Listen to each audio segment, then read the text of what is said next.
All right, we are now live streaming on YouTube. We have a new link for that. We'll be putting that on the website. It's not the link we had planned, but it should be on our Top Gun channel. So I'll make sure that that's the only one up there.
Okay. Hey, I'm sorry. My laptop is not liking that link. It's been fine. You're good. I don't. Are you okay, or you want to keep messing? Or you want to stay on your phone and try to keep working on your laptop? I mean, if that's possible. I don't know. It's making me whatever y'all want. But I'd rather do it on my laptop. But it's forcing me to re-download Zoom again, which I don't know why. Oh, did you do the update? I did, yeah. But now it's making me do it again. So I don't know. Well, we're probably going to start. We got a few minutes, so okay. You're doing it now, and so why don't you just stay on the phone, and then if you can get it up on your laptop, then you can just readmit to the room, and we'll pull you in. Okay. All right. Sounds good, guys. For right now, I'm going to check you. You just stay with your phone on, and you can turn the camera off and you mute your microphone. But I'm going to have you checked in. We'll probably start here in about 3 to 5 minutes. Okay. Sorry about that, guys. Okay. Right. Thank you so much for being here. What's that? I said you're good. Thank you so much for coming. Yeah. Okay. Let me mute my mic. And then I guess I'll mute stop my camera. Or will y'all stop my camera? Can you do that from your end? Yeah, I can. If you prefer. Yeah, I'll just get you to do that. I can do my mute.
Hi, Ashley.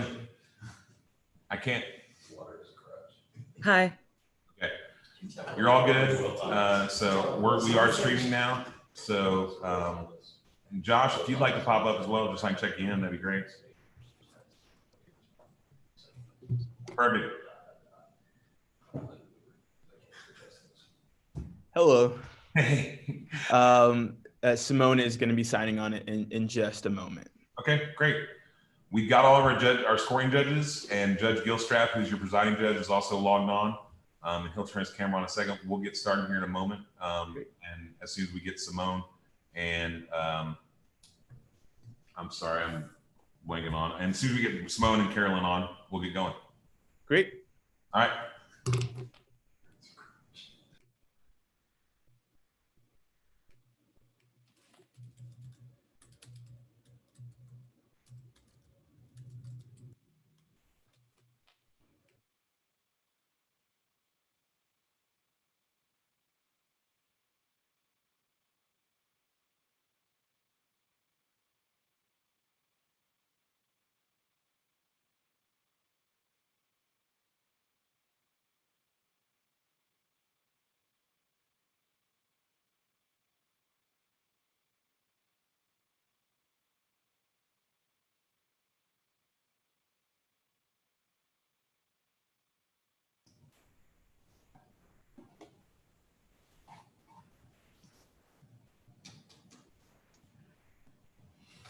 Hi, Simone.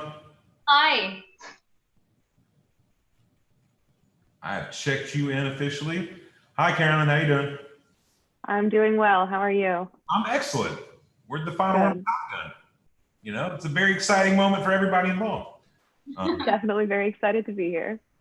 Carolyn, I checked you in as well, so you can go ahead and turn your camera off and mute your microphone if you'd like to, and Will do. we'll be in good shape. Thank you. Hold on just a second, everybody.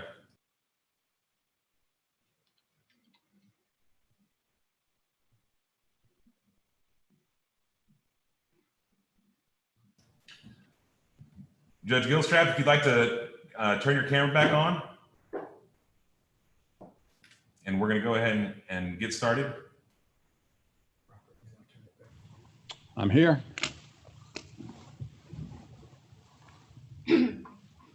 All right, before we get started, welcome everybody to the final round of Top Gun 2020. Before we begin and before we start the trial, we'd like to hear a few words from the Dean of Baylor Law, Brad Tobin. So I'm going to hand it over to him at this point for a few words.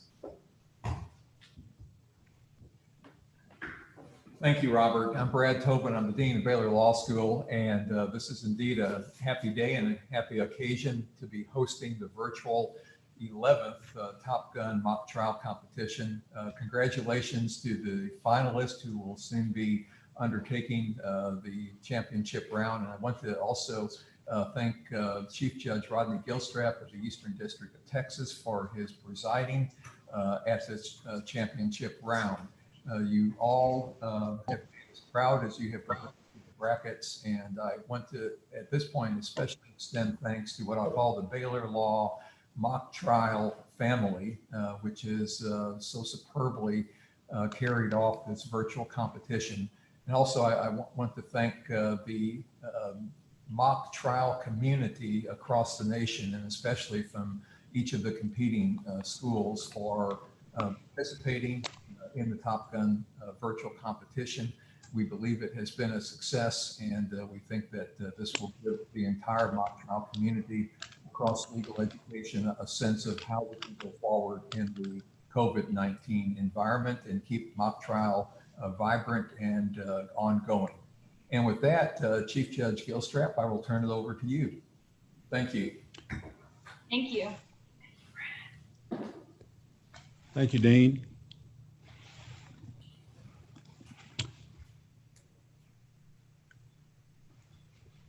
I have 2 minutes till 3. Do we want to wait until 3 o'clock? Or are we ready to proceed? I'm ready to proceed, Your Honor. The plaintiff is ready, Your Honor. All right. Then I'll call the case. Before the court this afternoon is the case of Jordan Street versus Reese Taylor. This is cause number 18-CV001-20. Let me call for announcements on the record. What says the plaintiff, Jordan Street? Good afternoon, Your Honor. Aisling Fitzpatrick on behalf of Jordan Street. And with me, I have my co-counsel, Ms. Carolyn McGuigan. You're ready to proceed, counsel? Yes, Your Honor. All right. What says the defendant, Reese Taylor? Good afternoon, Your Honor. My name is Simone Leidy, and along with my co-counsel, Joshua White, we have the honor of representing Reese Taylor. And you, counsel, are also prepared and ready to go. That's right, Your Honor. All right. Counsel, before we proceed any further, let me ask if either party has anything in the nature of a pretrial matter that needs to be raised with the court. Your Honor, the plaintiff has no housekeeping matters, but we do have one substantive motion at this time. All right. Identify the substantive motion for me, please, and then I'll see if defendant has anything substantive as well. Your Honor, we seek to exclude an improper opinion that we believe the defense may seek to elicit from Jess Merriweather. Would Your Honor like me to go into that opinion now? Not at this time. Is this the only substantive matter you have for the court in the way of a pretrial issue? Yes, that, and Your Honor, both opposing counsel and I have agreed to stipulate in 2 pieces of evidence. Would Your Honor like to hear which ones those are? I'll come back to that in a second. Ms. Leidy, do you have any substantive pretrial matters to raise with the court on behalf of the defendant? No, Your Honor. However, opposing counsel and I have conferred, and we would like to put on the record 2 agreements with Your Honor's permission. All right. Let me hear those 2 agreements. Yes, Your Honor. Specifically, opposing counsel and I have agreed to not offer any evidence during this trial. First, by way of background, Coach Reese Taylor was in fact formerly employed at University High School. There was an incident in which Coach Taylor had allegedly shoved a student to the ground. Opposing counsel has agreed to not offer this evidence. And secondly, following Rory Street's death, again, Coach Taylor had set up water jugs and more specifically tents around the soccer field. She has also agreed to not offer that evidence. Do you concur in that representation and in that stipulation, Ms. Fitzpatrick? Yes, Your Honor. All right. Then let's return to the substantive matter raised by plaintiff in the nature of a Daubert motion. Let me hear briefly from the plaintiff on what she seeks to exclude.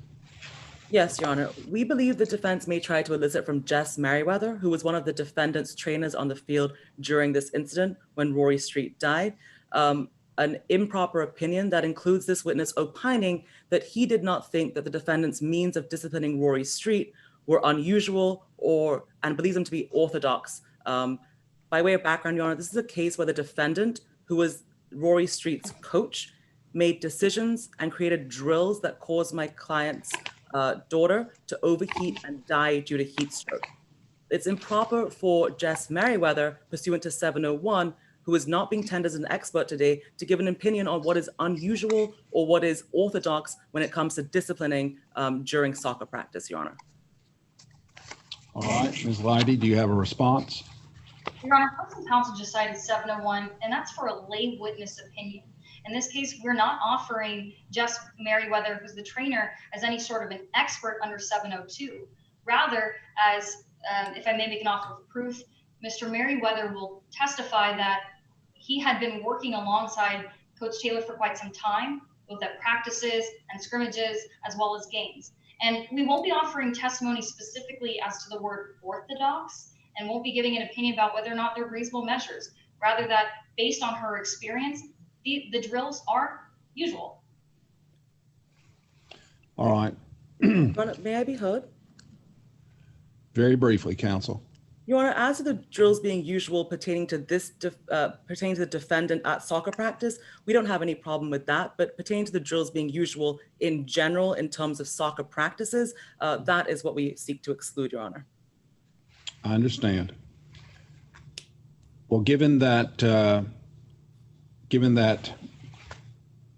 Jess Merriweather is not offered as an expert witness, but is a fact witness, I will allow that witness to testify as to factual matters only. There will be no opinions offered. From a factual standpoint, what was typical at this high school with this soccer program is perfectly all right, but the witness should not attempt to go beyond the confines of these particular facts and offer opinions or statements with regard to high school soccer programs in general or anything beyond these particular circumstances. Is that understood by both counsel? Yes, Yes, Your Honor. All right. Are there any other pretrial matters that need to be raised with the court? Just, Your Honor, pursuant to agreement with defense counsel, we seek to move into evidence Exhibit 2, which is a photo of the soccer field, an aerial photo, and Exhibit 14, which is the autopsy of Rory Street. And both parties stipulate to the proper admissibility of Exhibits 2 and 14. Is that correct? That's correct, Your Honor. However, we also agreed to pre-admit Exhibit 15 as well, which is the toxicology report. Does plaintiff agree to Exhibit 15 as well? Yes, Your Honor. All right. Then based on that representation from both parties, the court deems admitted Exhibits 2, 14, and 15. Are there any other matters to take up before we begin with opening statements? Anything No, further none from the plaintiff? Your Honor. Anything further from the defendant? Just one housekeeping matter, Your Honor. The defense would request that both the experts and Reese Taylor as the defendant be considered constructively present in the courtroom, such that the only two witnesses who will be constructively sequestered would be Aubrey Saracen as well as Jess Merriweather. Any objection from the plaintiff? None, Your Honor. All right. In essence, Ms. Leidy, it sounds to the court what you're suggesting is that the parties will be present constructively. Other persons will be subject to the rule except expert witnesses. Is that correct? That's correct. All right. So ordered. All right. Without anything further, we'll proceed with opening statements. We'll begin with the plaintiff's opening. Yes, Your Ms. Honor. Fitzpatrick, you may proceed. A moment to set up, Your Honor. All right.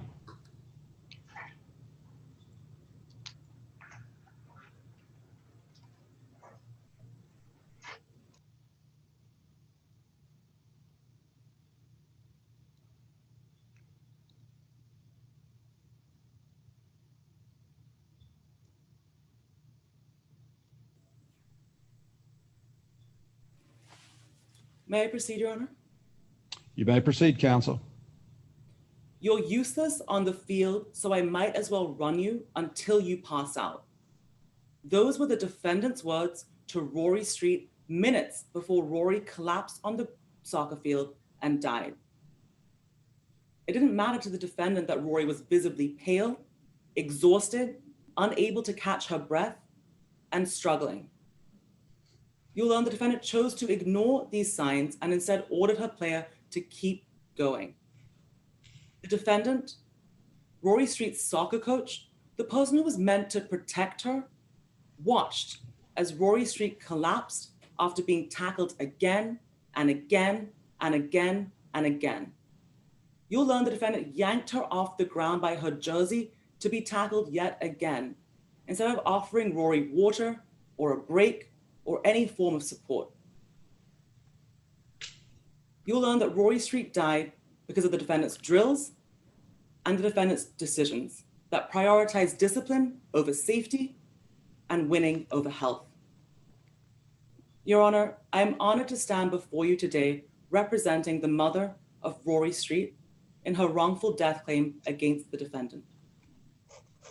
Now today, you'll learn that Rory was a high school soccer player who died because of the defendant's negligence on the defendant's soccer field, doing one of the defendant's drills. As the coach of her daughter's soccer team, he had a duty to conduct practice in a reasonable manner that protected the health and safety of her players. Instead, you'll learn that Coach Taylor breached this duty by going against safety regulations, by giving Rory no breaks, providing Rory with inadequate supervision, and ordering Rory to perform physically grueling drills which were untested and unsafe. All of this resulted in the death of my client's daughter and any hopes that she had of a future. Now you'll learn about Rory Street today. You'll learn she was the brightest star on her varsity soccer team. But Rory was a lot more than just a soccer player. She was a daughter, a friend, and really, an 18-year-old kid with her whole future in front of her. Now you'll learn today that instead of being mentored by her coach, she was bullied by a person twice her age, targeted by the defendant until she collapsed and died in the middle of the defendant's practice. in the middle of the defendant's drill. Now you're going to hear today from an expert, Dr. McConaughey, who will tell you that Rory Street died on September 7th of heat stroke and heat exhaustion. Now you'll learn this is caused by the way the defendant ran his practices. He prioritized discipline over the health and safety of Rory Street. You're going to learn that he held practices when it was over 100 degrees outside without adequate supervision, and more importantly, without regular water breaks or shade from that scorching sun, ignoring the safety of his players. Now you'll learn today that the defendant became enraged over what he perceived to be sloppy and lazy playing from Rory on September 7th. Because of this, the defendant subjected Rory to punishing soccer drills. First, she had Rory run the Burma Road, a drill designed to punish players, which you'll learn involves a player running for 30 yards, dribbling the ball for 30 yards, and then bear crawling for 60 yards. As the name suggests, bear crawling involves crawling those 60 yards on your hands and your knees. At this point, you'll hear that Miss Street was visibly unwell. She was pale, she was out of breath, and she was struggling in that 100-degree heat. But rather than stopping, the defendant's response was to have Rory participate in a new drill, one that you'll learn she invented that very day, one that had never been tested before. The defendant ordered all the other players on the team to line up and slide tackle Rory. Now, Your Honor will learn that slide tackling in this case involved other players running up to Rory, sliding into her, and then knocking the ball away from her, repeatedly resulting in her being knocked to the ground over and over again. These were painful, these were unnecessary, and after the first tackle, you'll hear how Rory fell to the ground and was clearly in visible pain. She was struggling, and the defendant will admit this to you today. The defendant's response to seeing her player Rory struggling was to walk over and instead of offering her water or a break or checking in to see how she was, she yanked her by her jersey and ordered her to continue going. A tackle, a fall, a tackle, another fall. Rory kept on hitting the ground and having to get back up until finally, after 15 of these tackles in the 100-degree heat, Rory did not get back up. She couldn't get back up.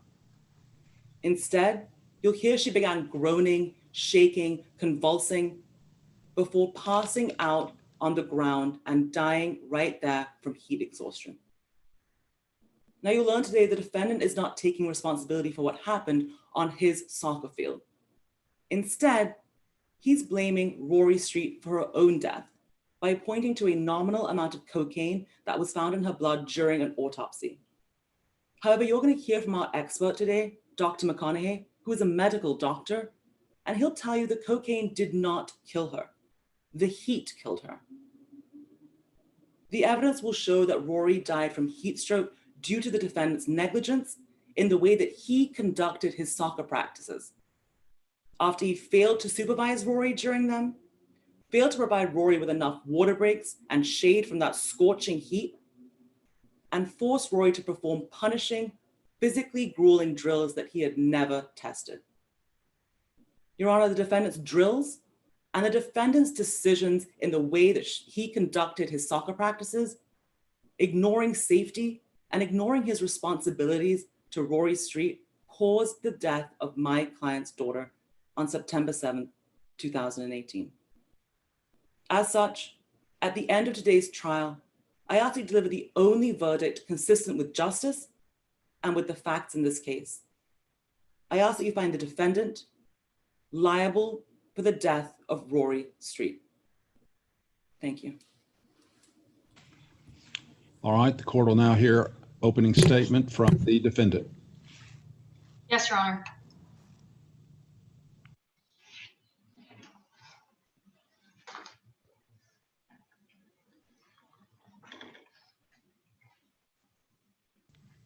May it please the court. Opposing counsel. You may proceed. It wasn't the coach. It was the cocaine. Not a single person on the soccer field that day knew that when Rory Street arrived at soccer practice, she had cocaine in her system, because she kept that information to herself. She told no one, not her teammates, not the trainer, and certainly not her coach. And the sad truth is, all of the discipline, all of the intervention, and all of the safety measures could not have prevented this tragedy. Because when it came to Rory Street's death, it wasn't the coach, it was the cocaine. Good afternoon. My name is Simone Leidy, and along with my co-counsel, Mr. Joshua White, we have the privilege of representing Reese Taylor, or as she's better known around these parts, Coach. Before I talk to you about Coach, I want to take a moment to acknowledge that this is tragic. No parent should have to deal with burying their child. And we expect that throughout today's trial, opposing counsel may show you a picture of Rory herself. And you'll be able to see the hope in her eyes and all of the potential that she had. And when you're confronted with a tragedy like this, there's a desire to make someone answer, to hold someone responsible, to make someone pay.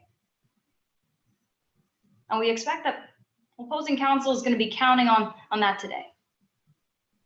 But just because there's a tragic death does not mean that there is someone to blame. And in this case, it's certainly not Coach Taylor. So allow me to reintroduce you to Reese Taylor. Now, Coach was born right here in Waco and has spent her entire life here, except for the part when she went over to Texas A&M to receive her degree in physical education. And as someone who loved athletics, following college, she returned back home and secured a position at her alma mater, Waco High. You see, Coach has spent the better part of the last 26 years dedicating her time coaching student athletes. And then on top of that, she serves as a health teacher because she's always looking out for the best interests of her students. One of the sports that she coached was soccer. Now, for anyone who hasn't played soccer, they might think that, well, sure, there's a lot of running, but it is a big field, and so maybe it's a little bit of a passive sport. But if you ask Coach Taylor, she's going to tell you soccer is a physical activity. And high schoolers are fickle. You see, soccer games are long, but soccer seasons are even longer. And so to make sure that each and every one of her players is maximizing their potential, Coach Taylor pushed her students with repetition, with conditioning, and yes, with drills. For Coach Taylor, keeping up with the latest and best techniques was important. Not only because, well, it would make her a better coach, but because it would make sure that her students were being kept safe. She was tough on them, sure, as any coach should be. She loved them, and Rory was no different. She spent a lot of those practices looking out for the best interests of her students, and September 7th, 2018 was no different. You see, on that day, the team was running a full scrimmage, not just a regular practice, a full scrimmage. And this was important because it required the attention of each and every player on that soccer field. But you see, the moment that Rory Street arrived at practice that day, unfortunately, Coach saw that something was different. Rory was playing sloppy. She somehow couldn't find her position on the field. She wasn't able to make easy passes to her teammates. And most importantly, when there was a wide open net, no defenders, no goal, Rory wasn't even able to make that. Now, what you're going to hear is opposing counsel is going to attribute this to heat exhaustion. But in reality, nothing looked wrong with Rory. Not from trainer Jess Merriweather's perspective, not from Coach Taylor's perspective, because at the end of the day, this wasn't heat exhaustion. You're going to hear that Rory just wasn't taking this seriously. And in fact, this wasn't the first time, because both the trainer and the coach are going to come before you and they're going to tell you that Rory had a discipline problem. And although as the star player, it was unusual for her to be goofing off and messing around, it wasn't uncommon. We now know, and as you'll learn, that unbeknownst to Coach Taylor, Rory arrived at practice with cocaine running through her veins. And this created a ticking time bomb. Because she knew that she would be walking out on that field for a 2 to 3 hour long practice. And so it just invited tragedy. Let me explain. Today, we're going to call an expert witness, Spencer London. And Miss London's going to explain to you all about the symptoms of cocaine. Because keep in mind, there's going to be a toxicology report that's going to tell you that Rory did, in fact, without dispute, have cocaine in her system. And Miss London's going to tell you what cocaine does to the body, how it constricts your blood vessels, how it prevents your blood from going to the skin and cooling down your body, and how that can lead to a heat stroke. Because it can cause something called hyperthermia.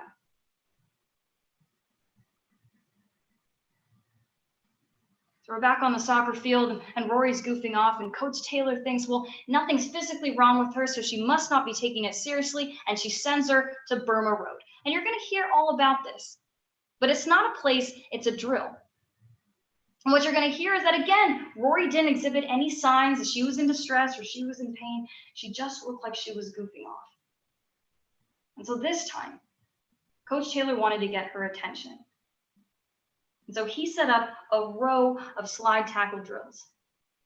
Now, slide tackles aren't anything new. In fact, they're quite common in soccer. In fact, not only had Rory practiced this very play, she had perfected it. And when nobody else was having trouble, you're going to hear that Rory was having trouble paying attention. And this drill was the kind of thing that would get it. Unfortunately, in the middle of that drill, Rory collapsed. But it wasn't because of the coach. It was the cocaine. At the end of this trial, I'm going to have one last opportunity to come speak with you. And at that time, I'm going to ask you to think about how Rory put herself at risk. And it's then that I'm going to ask you to find Coach Taylor not liable. Because again, it wasn't the coach. It was the cocaine. Thank you. All right, ladies and gentlemen, the jury, having heard opening statements from both plaintiff and defendant, will now proceed with the plaintiff's case in chief. Counsel, call your first witness. Yes, Your Honor. The plaintiff calls Aubrey Saracen to the stand. All right.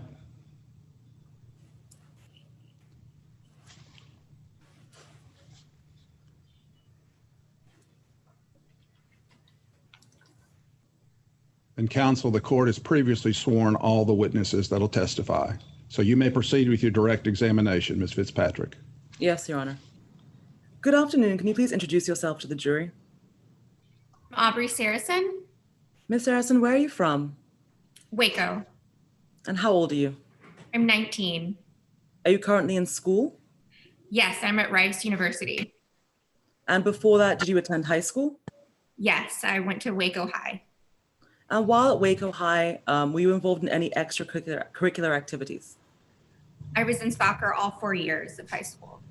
And when you say you were in soccer, were you part of a team of any sort? Yes, I was on the Waco High soccer team. Was that the varsity team? Yes. Now, who was your coach during the varsity team for those 4 years? Coach Taylor. Now, I want to talk to you a little bit about Rory Street, and I know this may be difficult for you, so if at any point you want to take a break, please let me know, okay? Thank you. How did you know Rory Street? Rory and I were friends. We grew up together. She was over at my house. I was over at her house. And then obviously we played soccer all 4 years together. Were you on the same team? Yes, we were. Now, you mentioned, who was your coach on that team? Coach Taylor. And how long did he coach you for? For the 4 years that we were on varsity.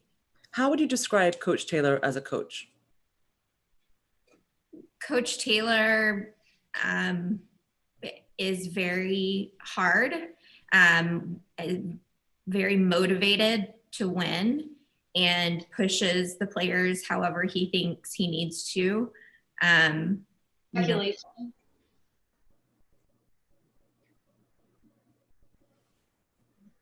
Sorry, a lot of humiliation, a lot of yelling. Ms. Saracen, Hello? Do you have an objection, Ms. Leidy? Yes, I apologize. I thought my feed had frozen for a moment. My objection, Your Honor, was to speculation as to Ms. Saracen's statement specifically where she said that Coach Taylor would push the students to do whatever that he needed them to. That objection's overruled. Yes, Your Continue Honor. with the direct examination. Ms. Saracen, how would you describe Coach Taylor? Again, just he pushed us however he thought he needed to for us to win. He wanted the win. A lot of that was humiliation. A lot of it was yelling, and just pushing us. Now, I want to talk to you about September 7th, 2018. Do you remember that day? I do. And what happened that day?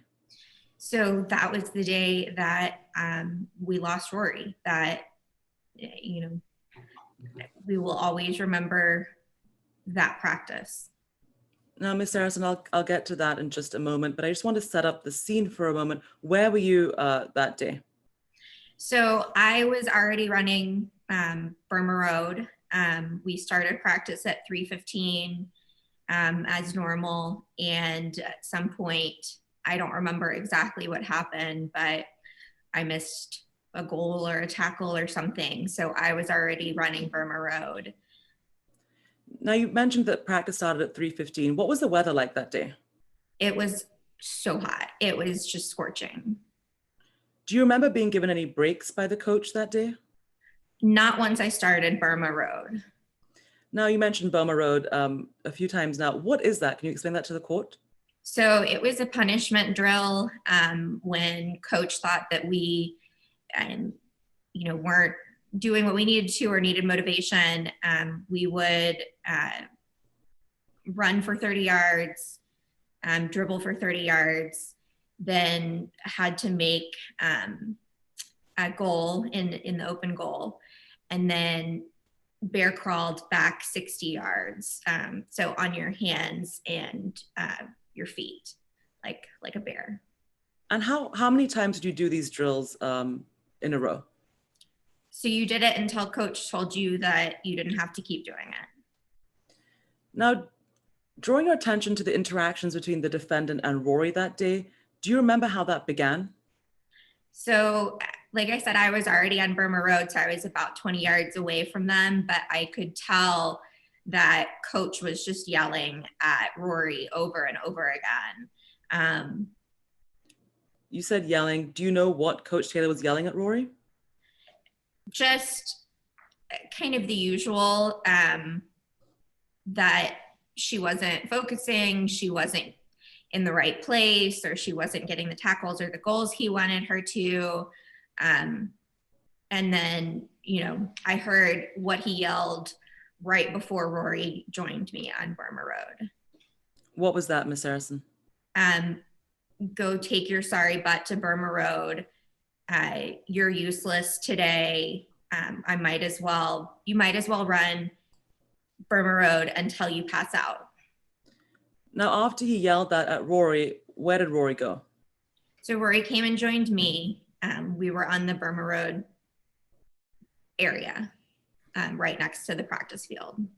While the defendant was yelling at Rory, did he explain what he meant by run until you pass out? No, Did you hear him offer Rory a break at all before she came to Burma Road? no, Any water? no, Did you hear the defendant ask Rory if she was okay? no, I didn't. Now, I just want to talk to you a little bit about the layout of the soccer field. Directing court and counsel to Exhibit 2. May I publish that, Your Honor, for the court? It's already in evidence. You may. You may. Now, Ms. Saracen, can you just tell the court what we're looking at here on the screen? So this is an aerial shot of the soccer practice area. In blue is the practice field where the team would practice, and in red is what we would call Burma Road. On September 7th, when Rory came up to you, where were you on this diagram?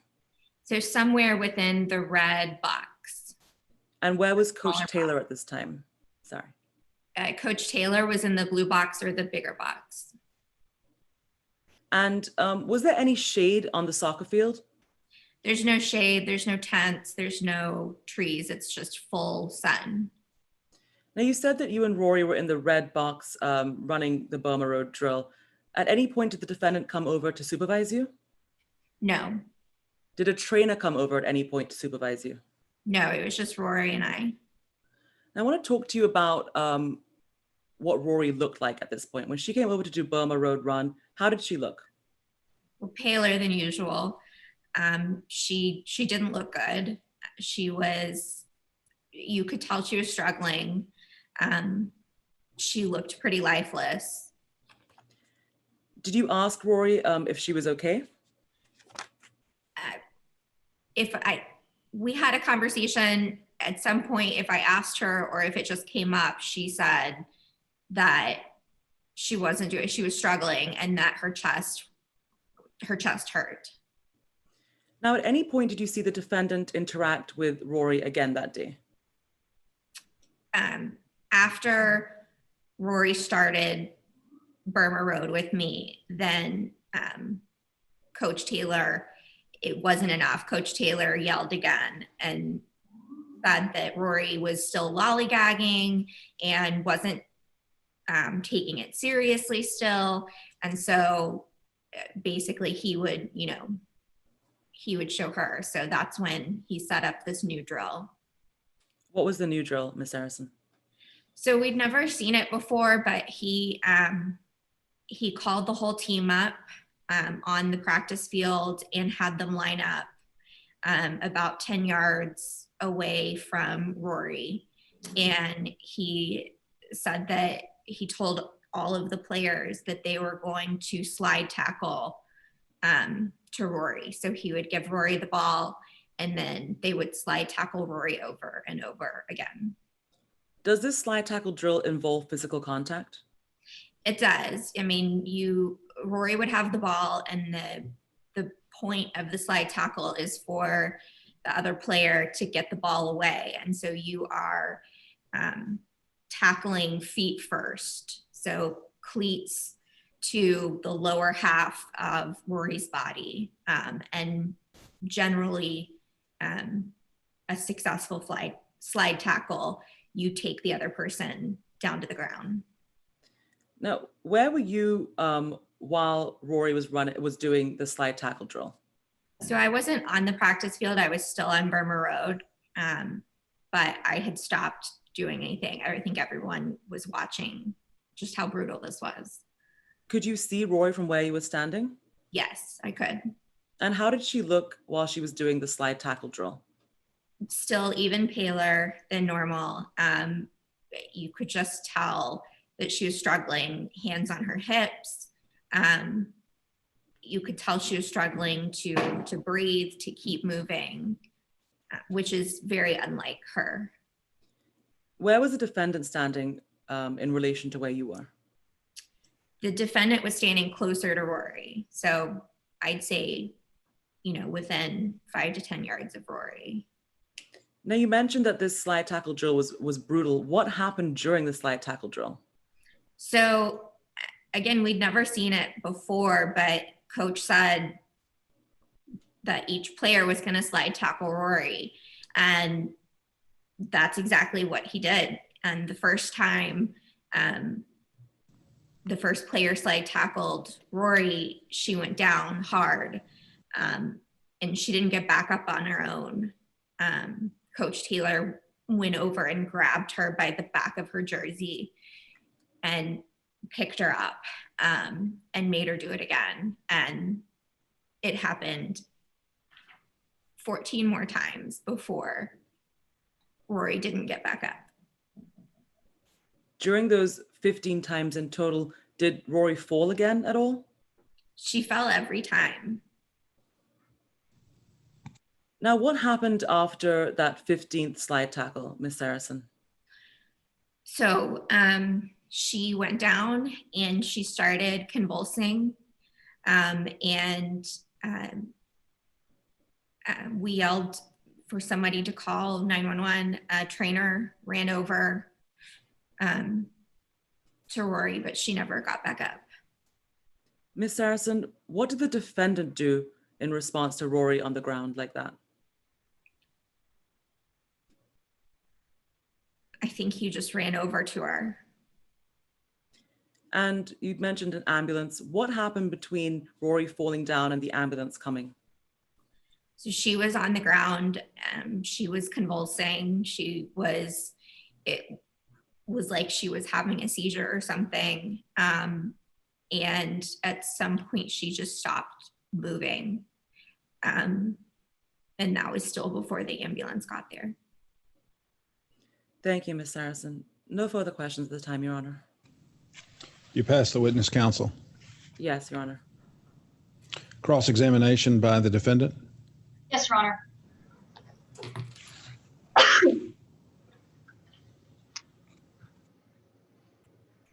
Good afternoon, Ms. Saracen. Good afternoon. You've known Rory all of your life, right? Basically, yes. Because you guys grew up together.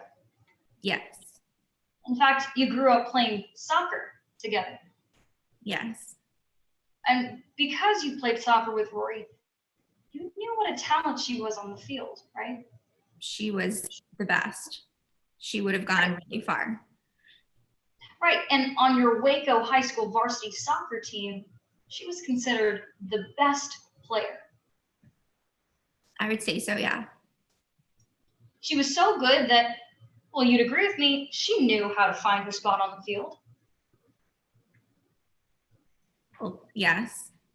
She knew how to easily pass the ball to another player, such as yourself. Yes. She knew how to make wide open goals, especially when there's no defenders and no goalie. Yes. And Ms. Saracen, you'd agree that, well, if Rory wasn't able to do any of that, you would think that maybe something was wrong, right? Something was wrong. It was the heat. Ms. Saracen, I'm going to bring you back to my question. I'm not asking you what you think was wrong. I'm asking that if you saw that she couldn't do all the things that she normally could, you might think that there was something wrong. Yes? I think yes. And you were present on the soccer field on September 7th, 2018, right? I was. And what you heard was, I think on direct examination, you said Coach Taylor was yelling at Rory. Yes. What you heard was there was yelling about not being in the right position. Right. Not being able to pass the ball. Right.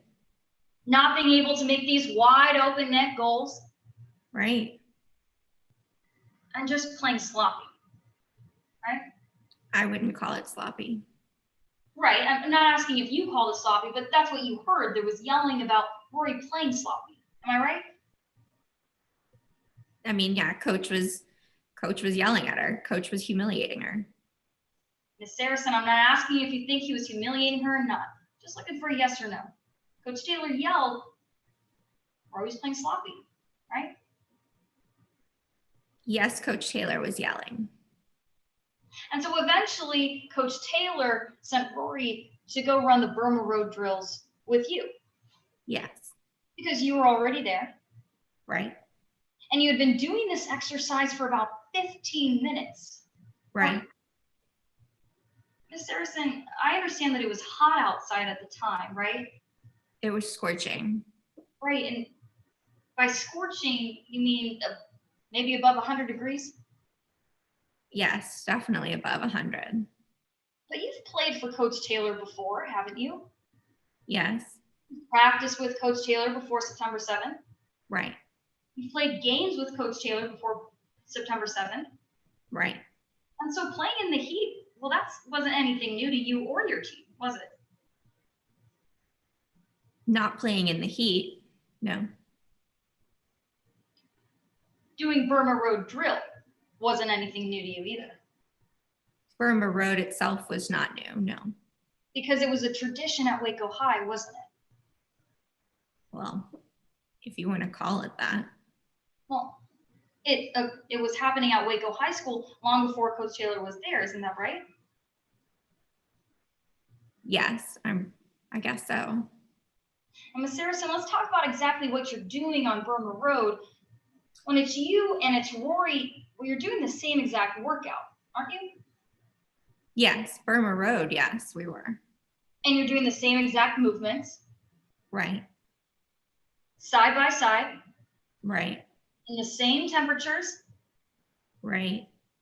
a workout that you had been repeating long before Rory had even showed up. Well, I mean, for the 15 minutes, yeah. Right. And Ms. Saracen, in the 15 minutes that you were doing this drill, you weren't physically struggling, were you? It was hot. I mean, I wasn't trying as hard. Okay, well, Ms. Saracen, you weren't struggling in the way that Rory was struggling. You can agree with me on that at least. Well, yes, I'm here today.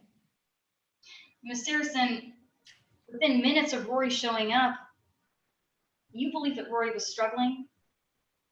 Yes, You told us on direct examination that Rory was having chest pains, right.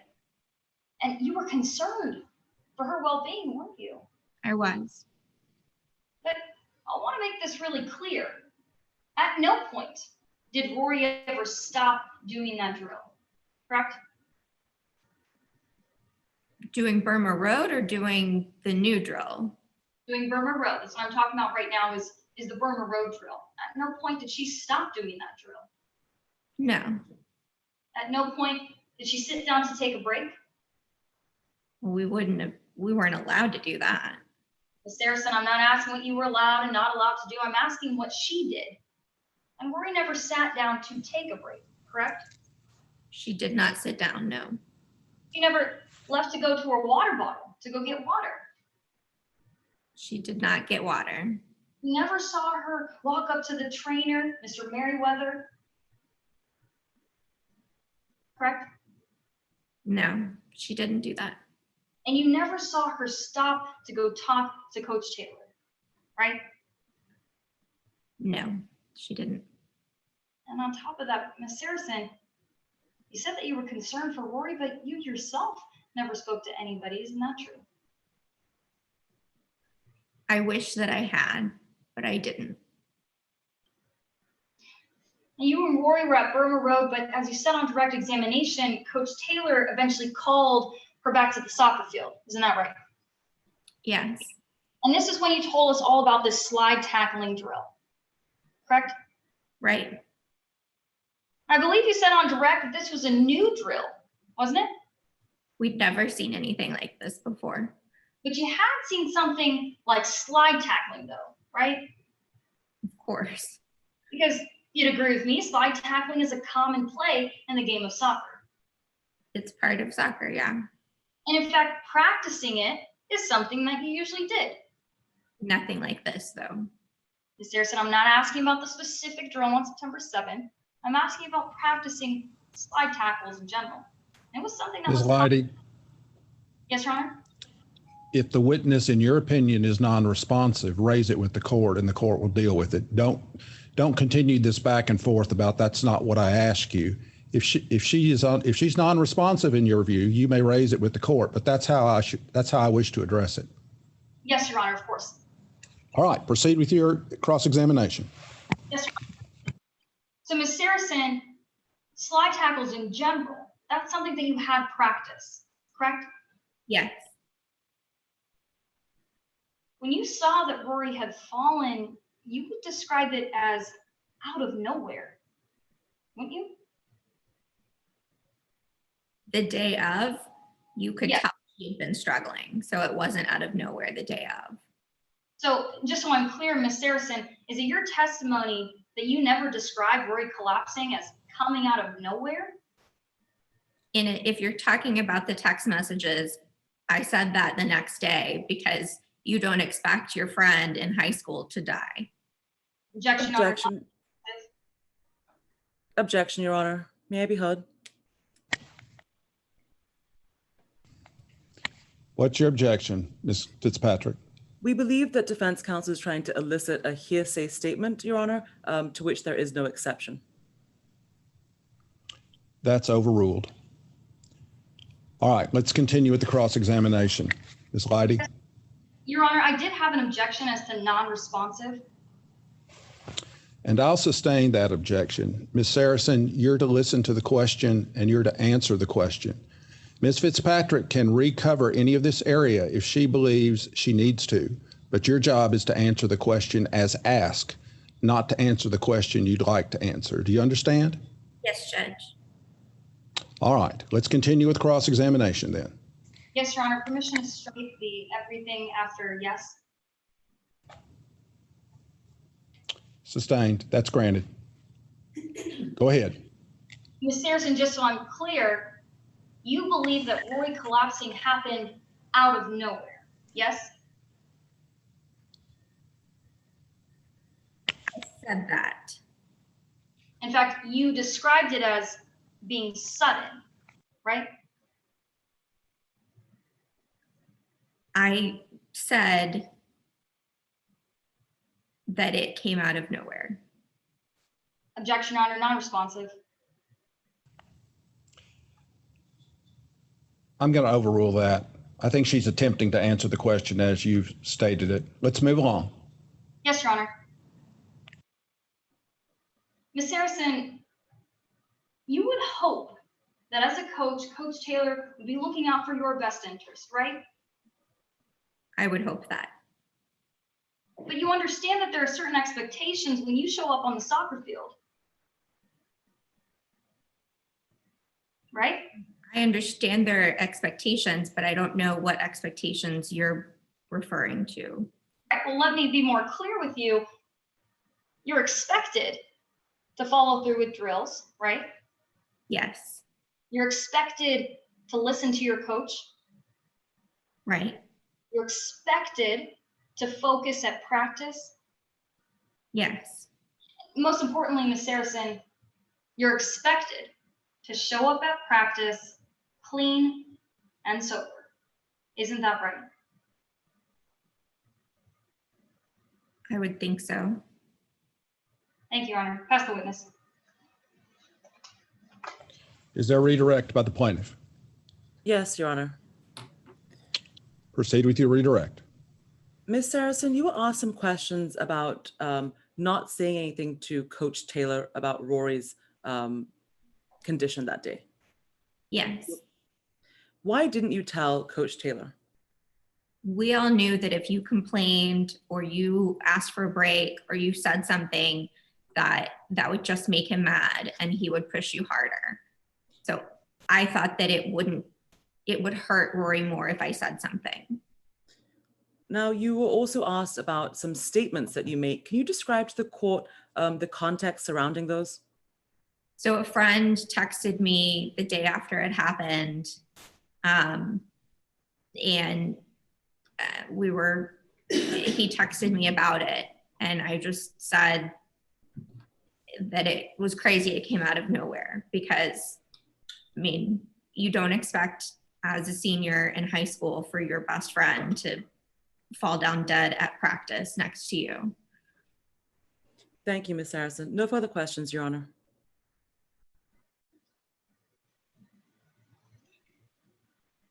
Is there further cross-examination, Ms. Leidy? No, Your Honor. All right. Ms. Saracen, you may step down. Plaintiff, call your next witness. The plaintiff calls Dr. McConaughey to the stand, Your Honor. All right. Dr. McConaughey will come forward and testify. He's previously been sworn. You may proceed with your direct examination when you're ready, counsel. Yes, Your Honor. We're just waiting on the witness, Your Honor.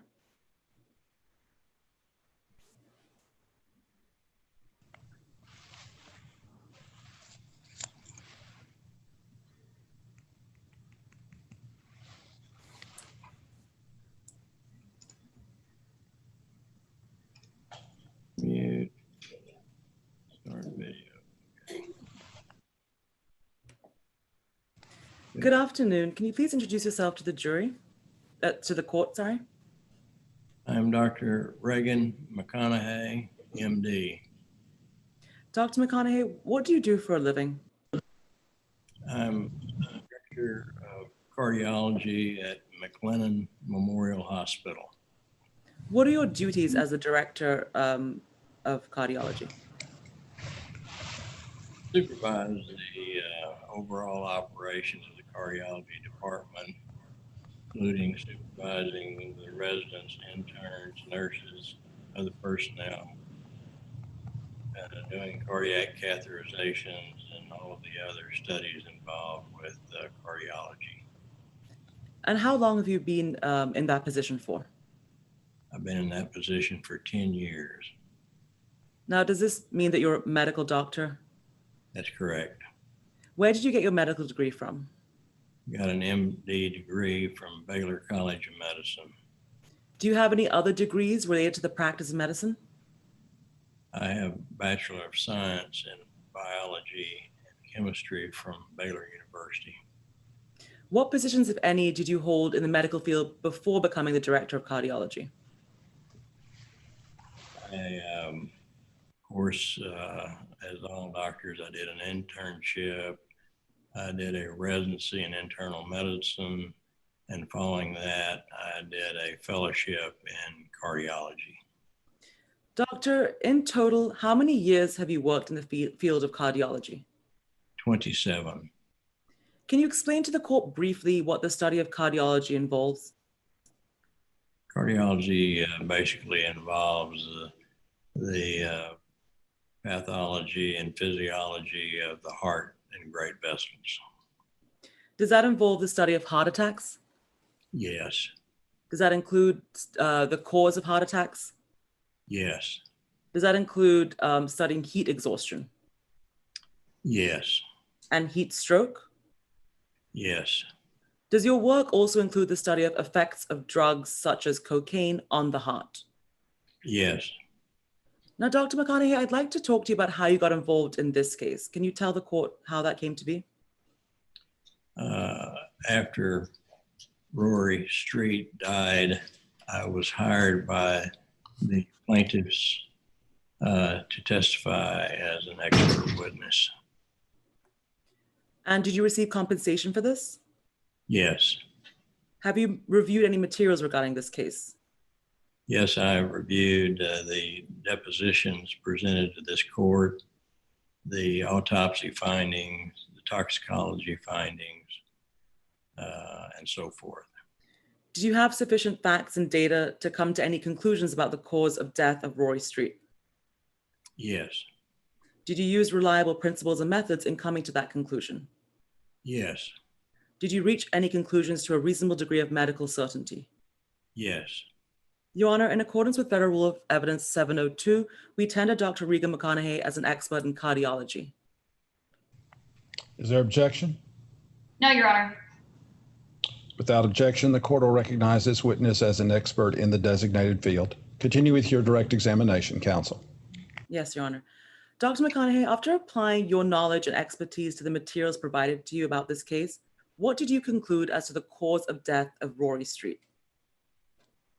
I concluded with the best of my medical ability that Rory Street died of heat exhaustion, heat stroke. And what made you come to this conclusion? Three basic things. One, the symptoms that Rory exhibited prior to her death, which I will renumerate if you want me to. They've been stated previously, but you know, she was pale, she was struggling, she had issues with coordination, abdominal pain, and eventually seizures, and expired. Now, you mentioned there were 3 reasons. What were the other 2, doctor, aside from the symptoms she exhibited? Second were the pathology findings. The pathology findings, 2 things. She had cerebral edema, which is accumulation of fluid over the covering of the brain, and she had muscle necrosis, or muscle breakdown. Now, are these 2, the cerebral edema and the muscle breakdown, consistent with heat stroke and or heat exhaustion? Consistent with heat stroke. A way of clarification, heat exhaustion is the precursor to heat stroke. They're often used together as one term, but people don't die of heat exhaustion. They do die of heat stroke. Yes, doctor. And finally, as to your 3rd reason to coming to this conclusion, can you tell the court what that is? Well, the environmental factors on that date, you know, the extreme heat, it was 105 degrees, humidity was 38%. It was an extremely hot day to be doing this type of exercise. Now, doctor, you said earlier that you studied the effects of drugs such as cocaine on the heart. Do you believe cocaine caused Ms. Street's heart attack on September 7th? I don't think so. Objection, Your Honor. Improper opinion.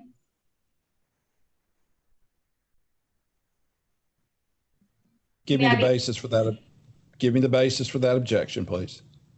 Yes, Your Honor. Specifically, Dr. McConaughey is here as a certified cardiologist, not a toxicologist, and has no background in the area of toxicology. And so for opposing counsel, so for Dr. McConaughey to delve into whether or not cocaine caused his death would be outside of the scope of his expertise. Is there a response from the plaintiff? Yes, Your Honor. During the foundational questions, we laid the foundation that this witness studies the effects of drugs on the heart, and therefore he's able to opine on why he believes the cocaine did not affect Rory Street's death, Your Honor. All right, Ms. Glady, I'm going to overrule your objection. You may certainly probe this issue on cross-examination. Let's continue. Yes, Your Honor. Dr. McConaughey, do you believe that the cocaine caused Ms. Street's heart attack on September 7th? I do not. What do you believe caused that heart attack? Heat exhaustion, heat stroke. Now, based on your training and expertise, would having an 18-year-old kid doing sprints in 100-degree-plus weather increase or decrease the chance of getting heat stroke? Increase. Would doing soccer drills outside in that temperature increase or decrease the chance of getting heat stroke? Increase. Now, would providing water to the student increase or decrease the chance of getting heat stroke or heat exhaustion? Decrease. And would being able to take a break in the shade increase or decrease the chance of getting heat stroke or heat exhaustion? Decrease. Thank you, doctor. No further questions, Your Honor. Pass the witness. Cross-examination by the defendant. Yes, Your Honor. You may proceed, Ms. Leidy. Good afternoon, doctor. Now, you don't have to be a habitual user of cocaine to suffer the effects of cocaine use, correct? That's correct. In fact, you could use cocaine just once and suffer medical complications. Isn't that right? That's correct.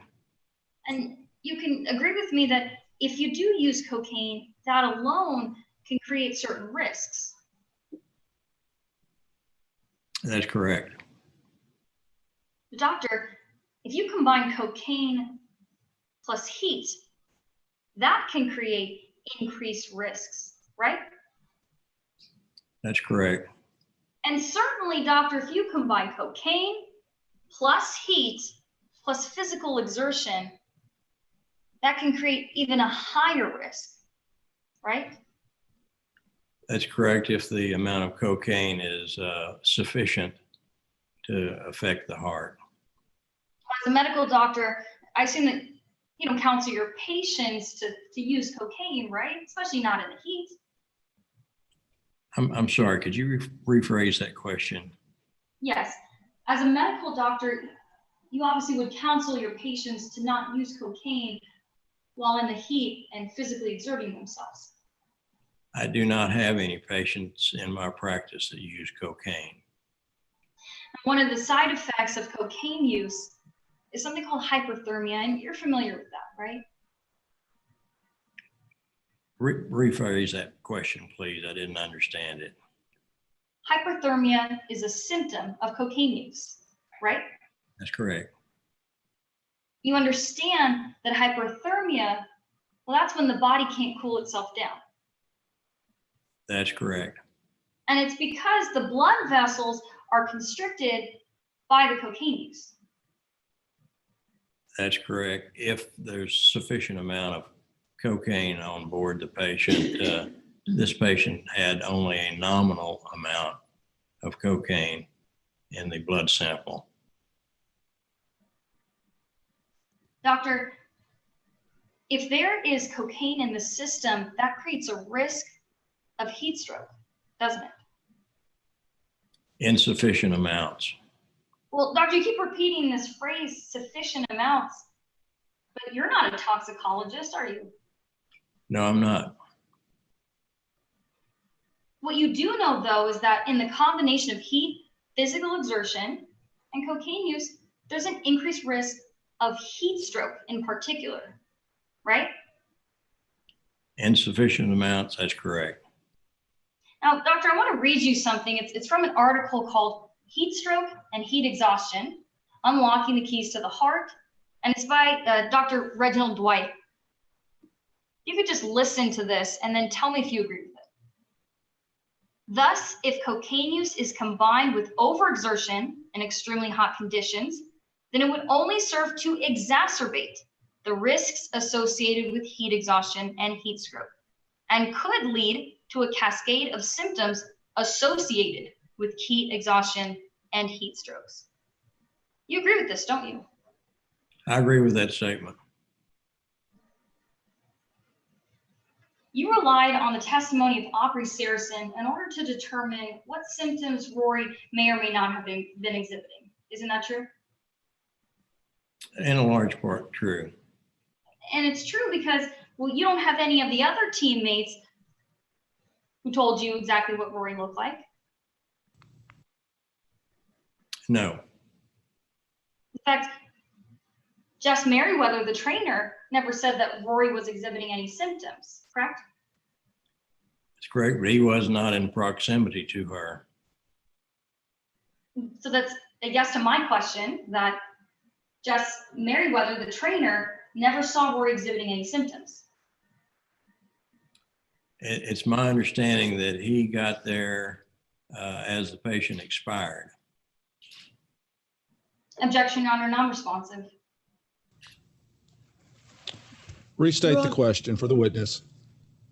All right, Dr. McConaughey, when you reviewed Jess Merriweather's, the information that Jess Merriweather had told you and had seen on the day of September 7th, 2018, there was no symptoms that he saw Rory exhibiting, correct? It's my understanding that Mr. Merriweather was taping a patient's ankle 40 yards away from the scene when this all happened. Objection, Honor, non-responsive.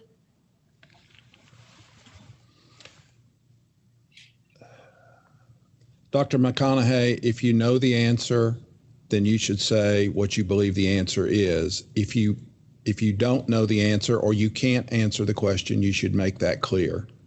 She's not called for a a question about how far away the trainer was, and it's not appropriate for you to go into those facts without that being a part of the question. So if you can answer the question, sir, please answer the question as asked. If you can't answer the question as asked, then you need to tell counsel in the court that's the case. I'm going to ask the attorney to ask the question one more time, and please answer it if you can, and if you can't, please tell the court that you can't. Ms. Leidy, restate your question. Yes, Your Honor. Dr. Jess Merriweather never indicated that he saw Rory exhibiting any symptoms, correct? That's correct. And Coach Taylor never indicated that she saw Rory exhibiting any symptoms, correct?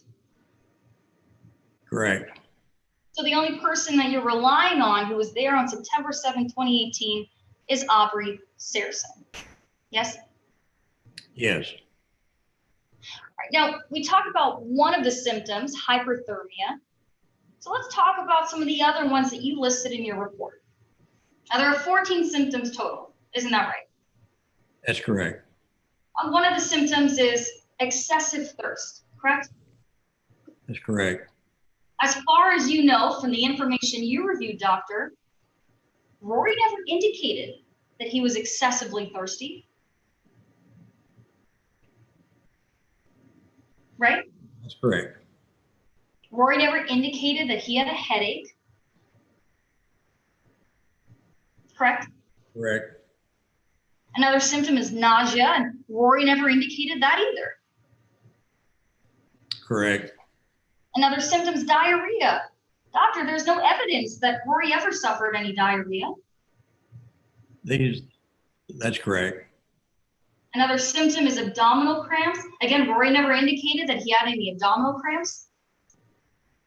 I think there was a mention of groaning and holding the abdomen.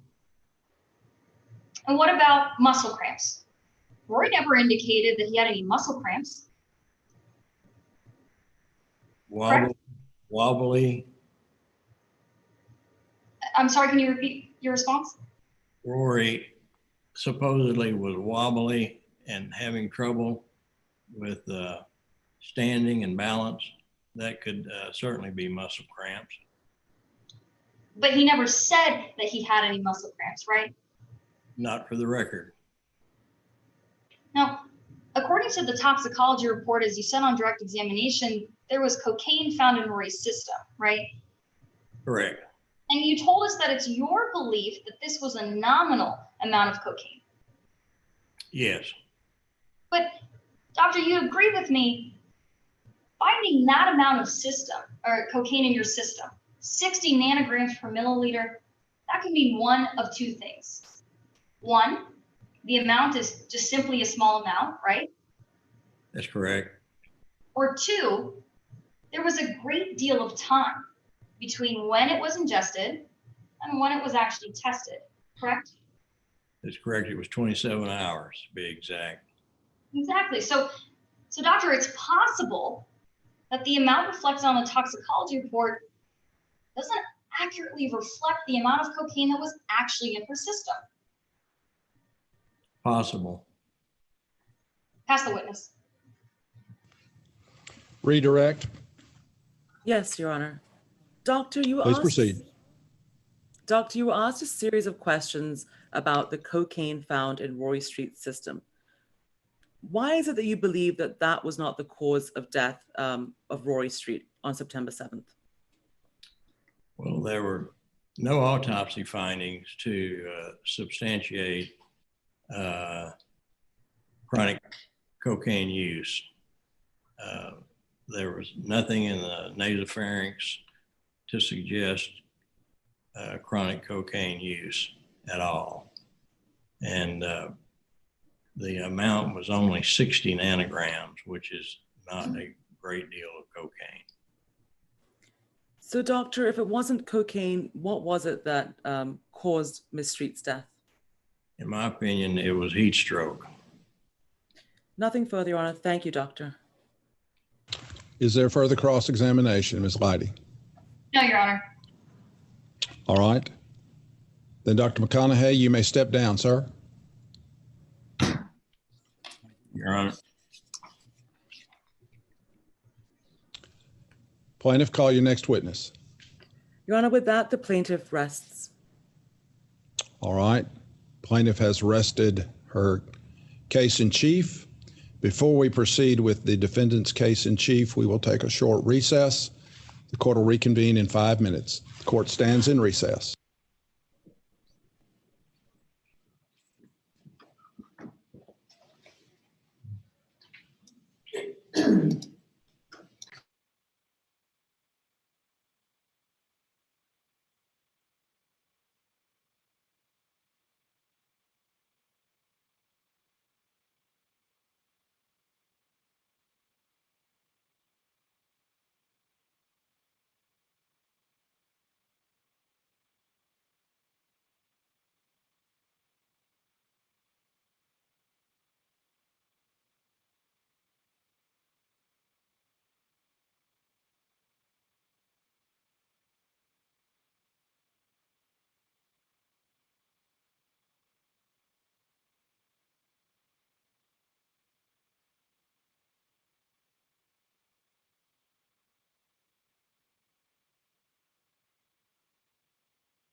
All right, counsel, the court will reconvene.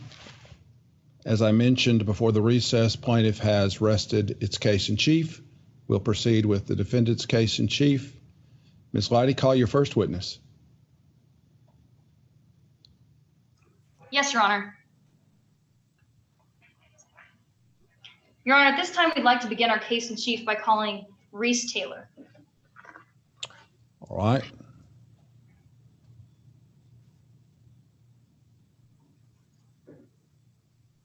Mr. Taylor, take the stand. Consider yourself sworn. Thank you, Your Honor. All right, Ms. Lottie, you may proceed with your direct examination. Thank you, Your Honor.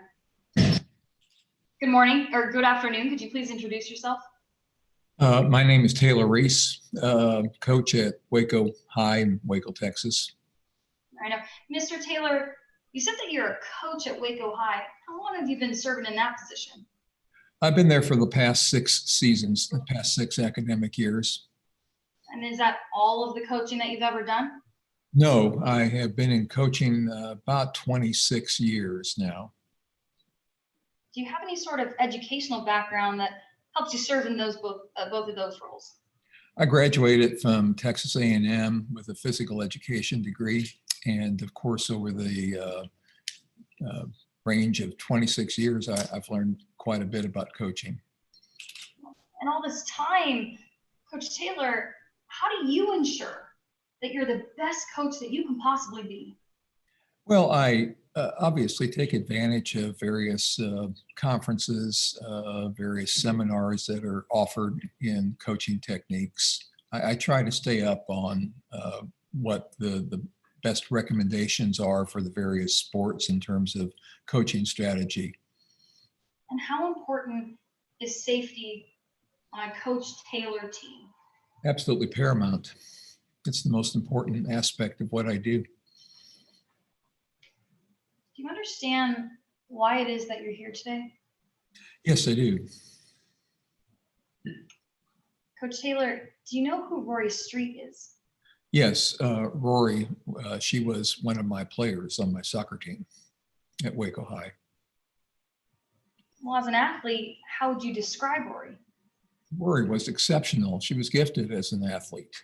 She was a standout, one of the best athletes I've seen in my many years of coaching. I think that she had every potential to go on to play at the major conference D1 level. I think she could have even had prospects for a professional career down the line. And what about personally? How would you describe your relationship with Rory? Rory was pleasant enough.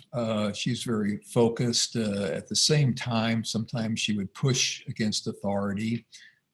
She would test someone, for instance, in my position, test limits. Did you care for Rory? Yes, I care for all my students. I certainly cared for Rory. It's a tragedy.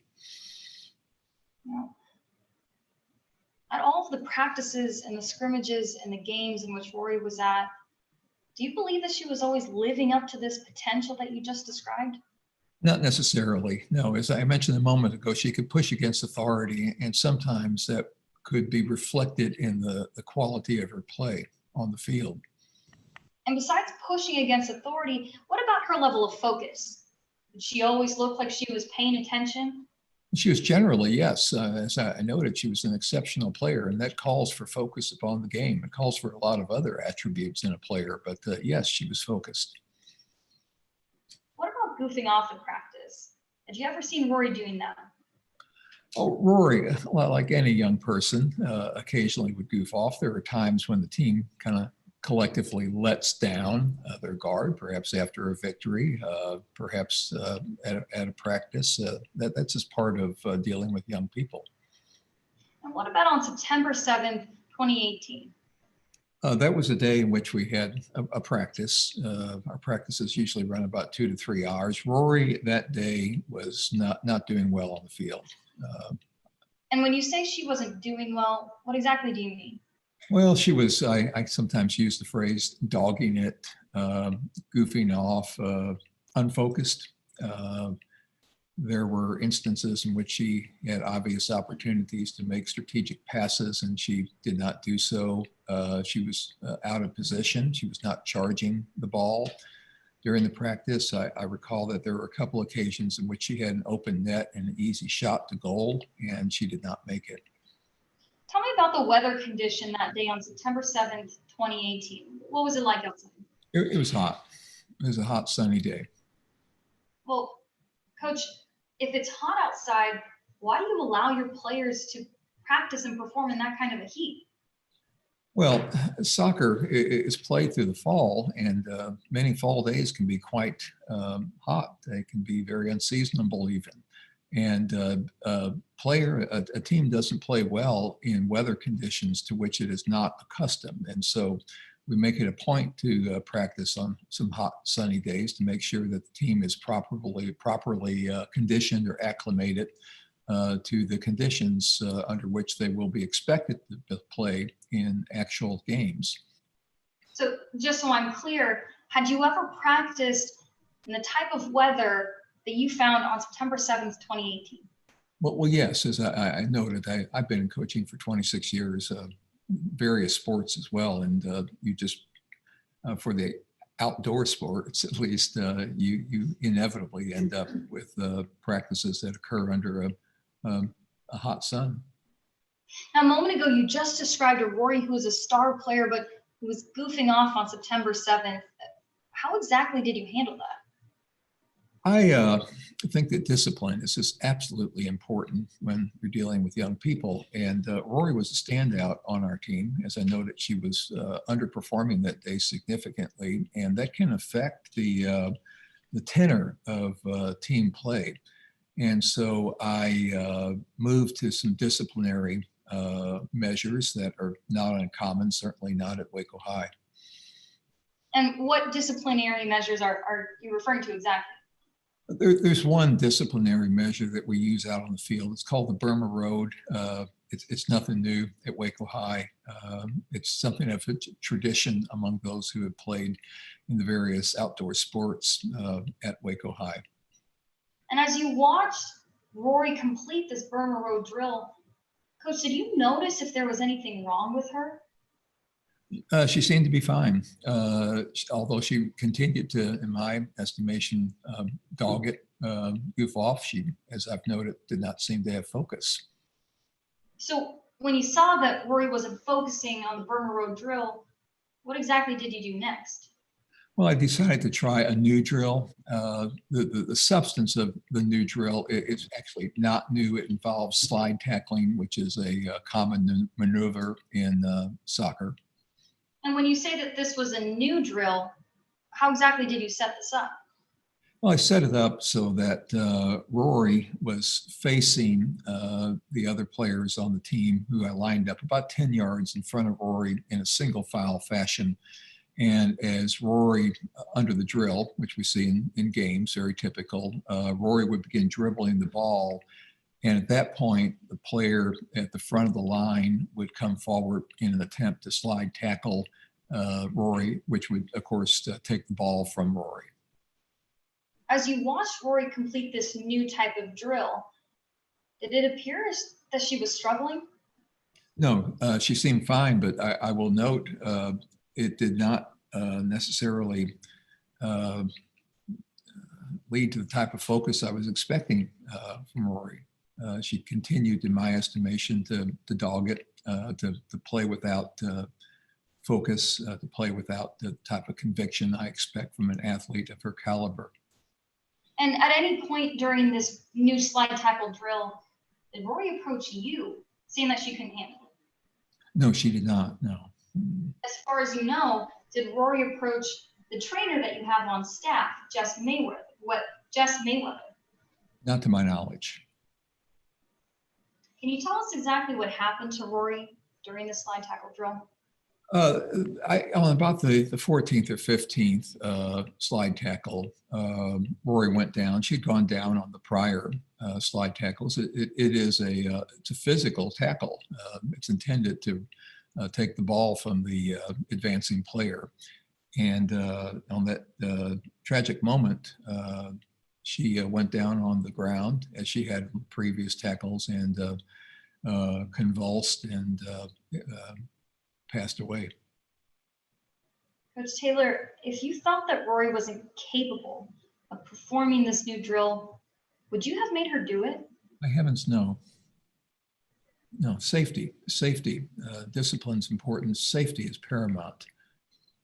At any point on September 7th, 2018, did you know that Rory had cocaine in her system? Certainly not. And one of the last things I would expect from any of my athletes, any athlete, would be to take the field with a controlled substance in their system. If a player felt that they were in distress or in pain, would you expect them to come tell you or the trainer? They are free to, if they are in distress, my heavens, we would expect them to come to us. They don't need our permission, though, either to, for instance, go for a sideline and a water bottle. We recognize that under hot sun, players can they have an obvious need for water. And the last thing we would make is water as a permission matter. Coach Taylor, you've been in trial, or at least you've been a part of this Zoom trial the entire time, correct? Yes, ma'am, that's correct. You've been paying attention to what the other witnesses have been saying about what you said. Yes, ma'am. A while ago, Aubrey Saracen informed us that initially when you sent Rory over to Burma Road, you yelled, "Run until you pass out." Did you ever say that? No, I did not. That is not true. She said that you called Rory useless. Did you ever say that? I did not. It's not true. She explained how during this tackle drill, you had walked over to Rory and physically grabbed him by his jersey collar. Did you ever do that? No, ma'am, that's not true. Do you feel responsible for Rory's death at all? Along with everyone, I am sad about this tragedy, about Rory's passing, but no, I do not bear responsibility.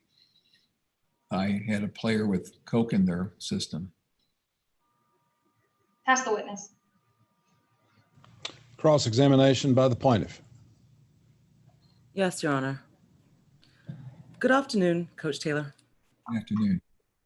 Now, you just mentioned it on direct a few moments ago that Rory wasn't struggling during the slide tackle drill. Is that correct? That is correct.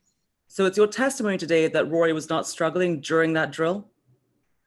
Yes, it's a hard drill. Rory went to the ground. That's the nature of the drill, as I noted. But just to be clear, your testimony is that she was not struggling during this drill? Struggling, perhaps from an athletic perspective, to try to counter the defender, but not otherwise. So, Coach Taylor, from any perspective, is it your view that Rory was struggling during the slide tackle drill that you had her doing? As I've said, no. You gave a deposition in this matter, correct? Yes, ma'am. Now, when you gave that deposition, you were under oath, correct? Yes, ma'am. And you had a chance to review that deposition? Yes, ma'am. When you reviewed it, you reviewed it for its accuracy, right? Yes, ma'am. And you attested to its completeness. Yes, ma'am. Directing court and counsel to page 9 of Coach Taylor's deposition. Reading aloud from line 13. Question, while that was going on, did Rory ever appear to be wearing down or hurt? Answer, well, sure, she was struggling, but that was the point. Do you remember being asked that question and giving that answer, Coach Taylor? Yes. As I noted, she was athletically struggling. That's the nature of the drill. Let's talk about your role on the soccer field, Coach. You're in charge of the soccer field during practice, right? Yes, ma'am. I'm the coach. As the coach, you have the responsibility to the players on the field. Yes, ma'am. To look out for their safety. Yes, ma'am. Safety is paramount. And that means it's more important than winning, right? Oh, my heavens, yes. More important than discipline, right? Discipline is important, but safety is paramount. Without safety, nothing else follows.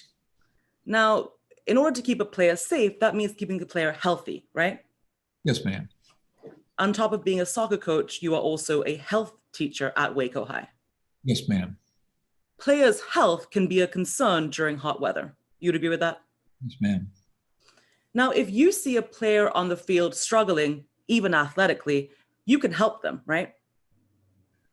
I do not understand the question in terms of, can I help them athletically? Can I coach them? Yes.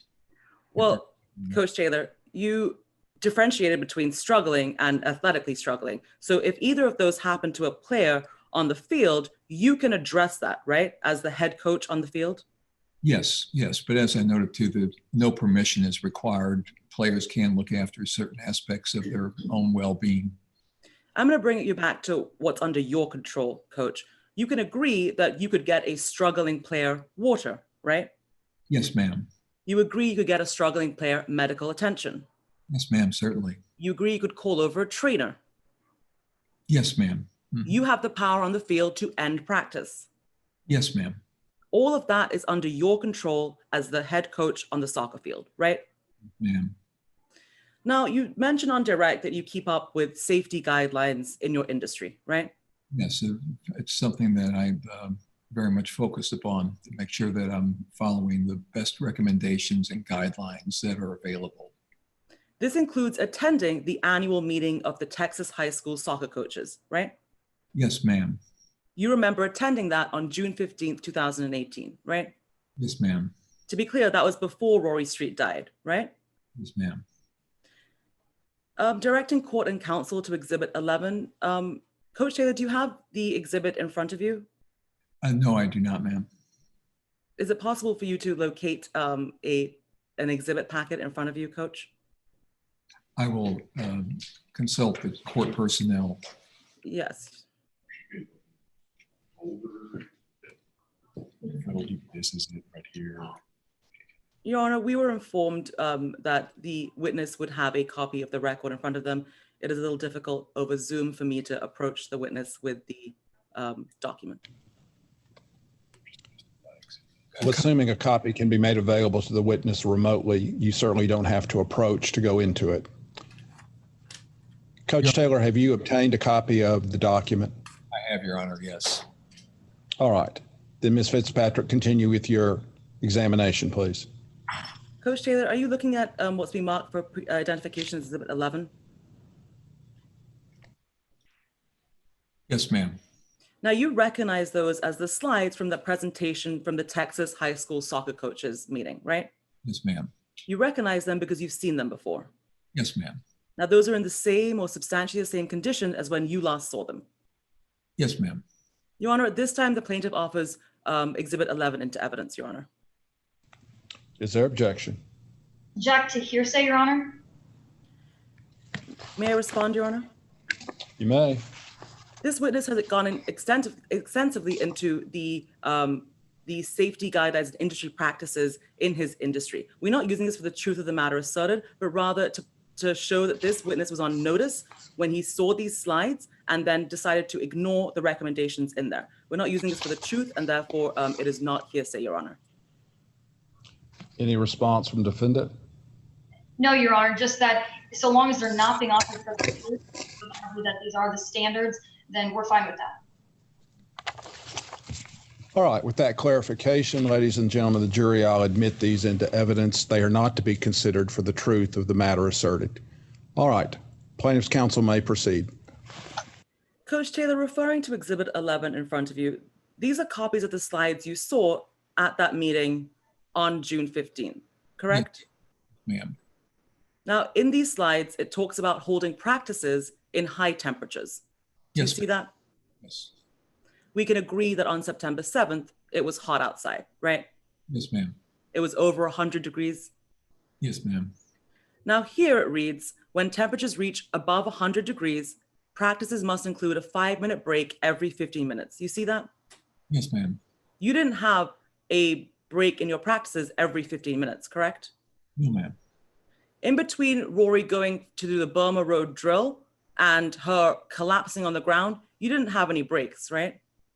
No, ma'am. But as I've noted, the players are free to, at any point, go to the sideline if they have that need for water or other assistance. Coach Taylor, I'm asking you as the head coach and the person in control of that field, you did not mandate any breaks during that time, right?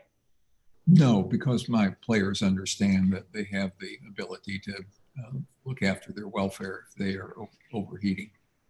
I understand that's your claim. Now, looking at this exhibit, it says that the break should be in the shade if possible. Do you see that? Ms. Fitzpatrick, just a minute. If you believe, as I instructed defense counsel, if you believe the witness is non-responsive, raise it with the court. We don't need a colloquy about, I understand that's your position. If you don't think the witness is responsive, raise it with me. If you don't raise it with me, then I don't expect any comments about their answers. Understood? Yes, Your Honor. Let's proceed.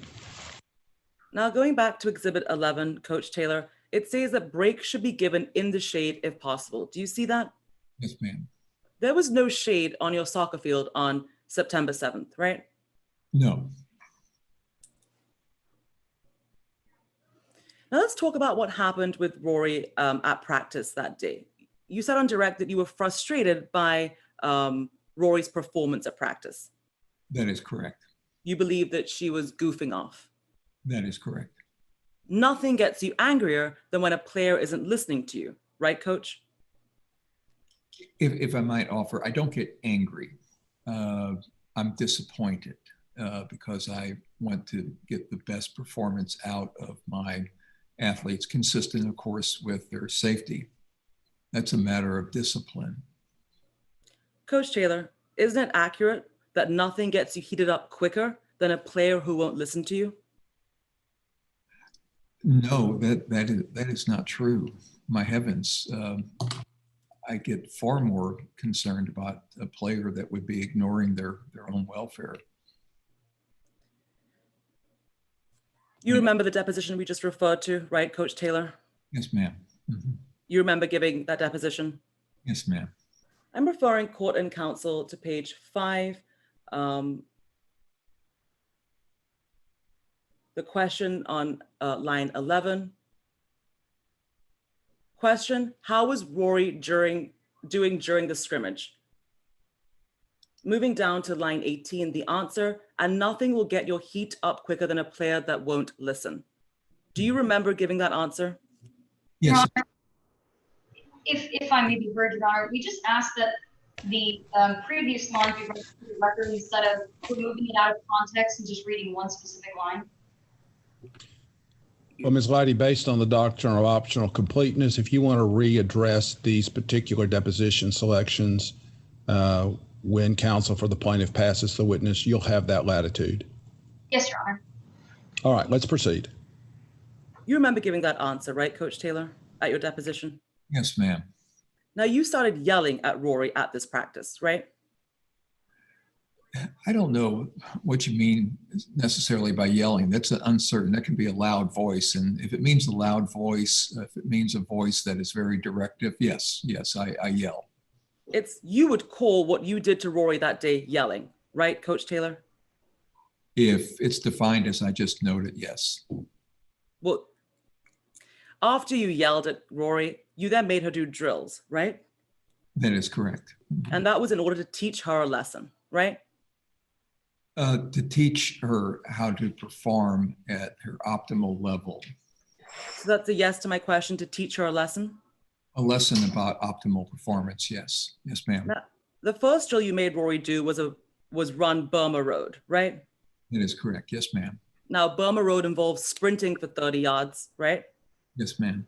Sprinting means running as fast as you can. Yes, ma'am. And then it involves dribbling the ball for 30 yards, right? That is correct. And then after that, it involves crawling on the ground like a bear for 60 yards, right? Yes, back to the beginning. There is another component of it. You have to take an open shot at an empty net. And you do those 4 components of this drill. She was doing that day in that heat on September 7th, right? Outside? Yeah, yes, ma'am. Now, just to be clear, when Rory was doing the drill by the Burma Road area, you didn't go over to watch her, right? No, I did not. You didn't tell one of your trainers on the field to go and watch her, right? I don't recall, no. You don't remember if you told a trainer? Well, you have trainers on your field, right? Yes, ma'am. You agree that it's important that these trainers are there to help with player safety. Yes, ma'am. In fact, you believe it would be irresponsible as a coach not to have a trainer paying attention to students during practice, right? Yes, trainers are there for a reason. And that reason being that you can't pay attention to everyone on the field at the same time. It's better to have more eyes, yes. Now, but you can't tell us sitting here today if the trainer was looking at Rory during this drill. I have not discussed that with the trainer. Now, you weren't satisfied with the way that Rory was running the Burma run. Is that fair to say? Yes. Once again, that same theme. Rory still did not appear to be willing or aiming to do the best that she could. And so you had Rory do a slide tackle drill. Isn't that correct? Yes, ma'am. Now, before moving Rory from one drill to the other, you didn't ask her if she was okay, did you? No, I did not. You didn't offer her any water, did you? No, but she is free to get water, of course, at any time. Safety first. So that's a no, you didn't offer her any water, right, Coach Taylor? That is correct. Yes, ma'am. You didn't ask Rory if she needed a break at all? No, ma'am. Now, for this drill, the second drill, you had all the players in the team line up to take turns to tackle Rory, right? Attempt a slide tackle. Yes, ma'am. And as you said on direct, slide tackles involve physical contact, right? By its very nature, yes. And they can be hard tackles. Indeed, yes. You knew Rory would possibly fall to the ground during these tackles. If the slide tackle is properly executed, usually the offense player does come to the ground, fall to the ground. Now, you ordered your team to do this more than once to Rory, right? The slide tackle? Yes, ma'am. It was 15 times. Yes, ma'am. It happens a lot in games. It's a very typical defensive maneuver in soccer. To be clear, during a soccer game, one player is not given a slide tackle over and over again 15 times in a row by each player on the opposite team, right? Well, most certainly not. That would be a somewhat silly game. Right. And just to be clear, you've never done this before September 7th. You've never done this type of drill before during your practice, right? Well, we practiced slide tackles. This was a new drill, though, that I developed. You'd never tested it before prior to the September 7th when Rory did it, right? Not this particular drill. It was a new drill. No further questions, Your Honor. You pass the witness, counsel? Pass the witness, Your Honor. All right, redirect by the defendant. Yes, Your Honor. Proceed with your redirect. Your Honor, if I may, Your Honor had mentioned that I'm free per the rule of completeness to read in certain portions. Would you like me to do that before or after redirecting Coach Taylor? My instruction was that you are certainly free to return to those deposition segments during your redirect. So if you choose to, do it as a part of your redirect. Yes, Your Honor. It's up to you. Let's proceed. Coach Taylor, why exactly did you not approach Rory on the field and offer her water? Well, as I've noted, the players know my feelings about safety, especially on a hot day, and water is available, and they are. Objection. Your Honor, objection speculation as to what other players know about Coach Taylor. Response from the defendant. Your Honor, Coach Taylor's not speculating as to what other students know. He's the coach, and he would be the one informing them of what the policy is on the team. Restate the question, counsel. Why didn't you go up to Rory and ask her if she needed water? I make it very clear to my athletes that when they need water, they need to get water. It's important. I'm sorry. It's important from a safety perspective. What about a break? Why didn't you approach Rory and ask her if she needed a break? Well, once again, my players know my emphasis upon safety, and they know that they can take a break if it's necessary for their well-being. At any point, did you think that Rory was in distress or pain? No, ma'am, I did not. Your Honor, at this time, if Coach Taylor has the deposition in front of him, I'd like the assistance of Coach Taylor to read in the portions of the deposition opposing counsel had omitted. May I use his assistance? You may proceed. Coach Taylor, if you could start by turning to page 9. I am still locating. Line 13 through 19, I'm going to ask you a question. If you could read the response. While that was going on, did Rory ever appear to be wearing down or hurt? I am almost there. Objection, Your Honor. With the, I'm there now. Objection. D- May I be heard, Your Honor? State your objection. State your objection. I believe Your Honor said that opposing counsel could read in part of the testimony if it came from the part of the answer that I neglected to read in. Now opposing counsel just reading in testimony from the deposition that I didn't refer to. That objection's overruled. You asked this very question from the deposition. You read in only a portion of the deponent's answer. My ruling was to allow opposing counsel to read in the entirety of the deponent's, or in this case, the witness's answer under the doctrine of optional completeness. She's entitled to do that. And that's the instruction she should follow in proceeding. All right, Ms. Leidy, let's proceed. So, I just want to make sure, are you there at page 9 yet? Page 9 of the deposition. One moment.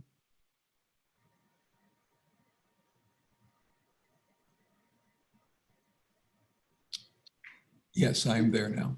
All right, when you get there, can you go to lines 13 through 19? I'm going to read a question, and if you could read the response. Ready? I'm ready.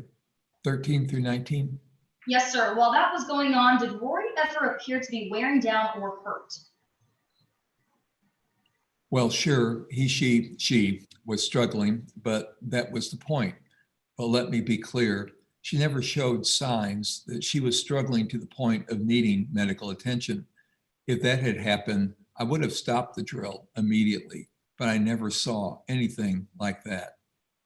And finally, Coach Taylor, if you could back up to page 5, lines 11 through 19.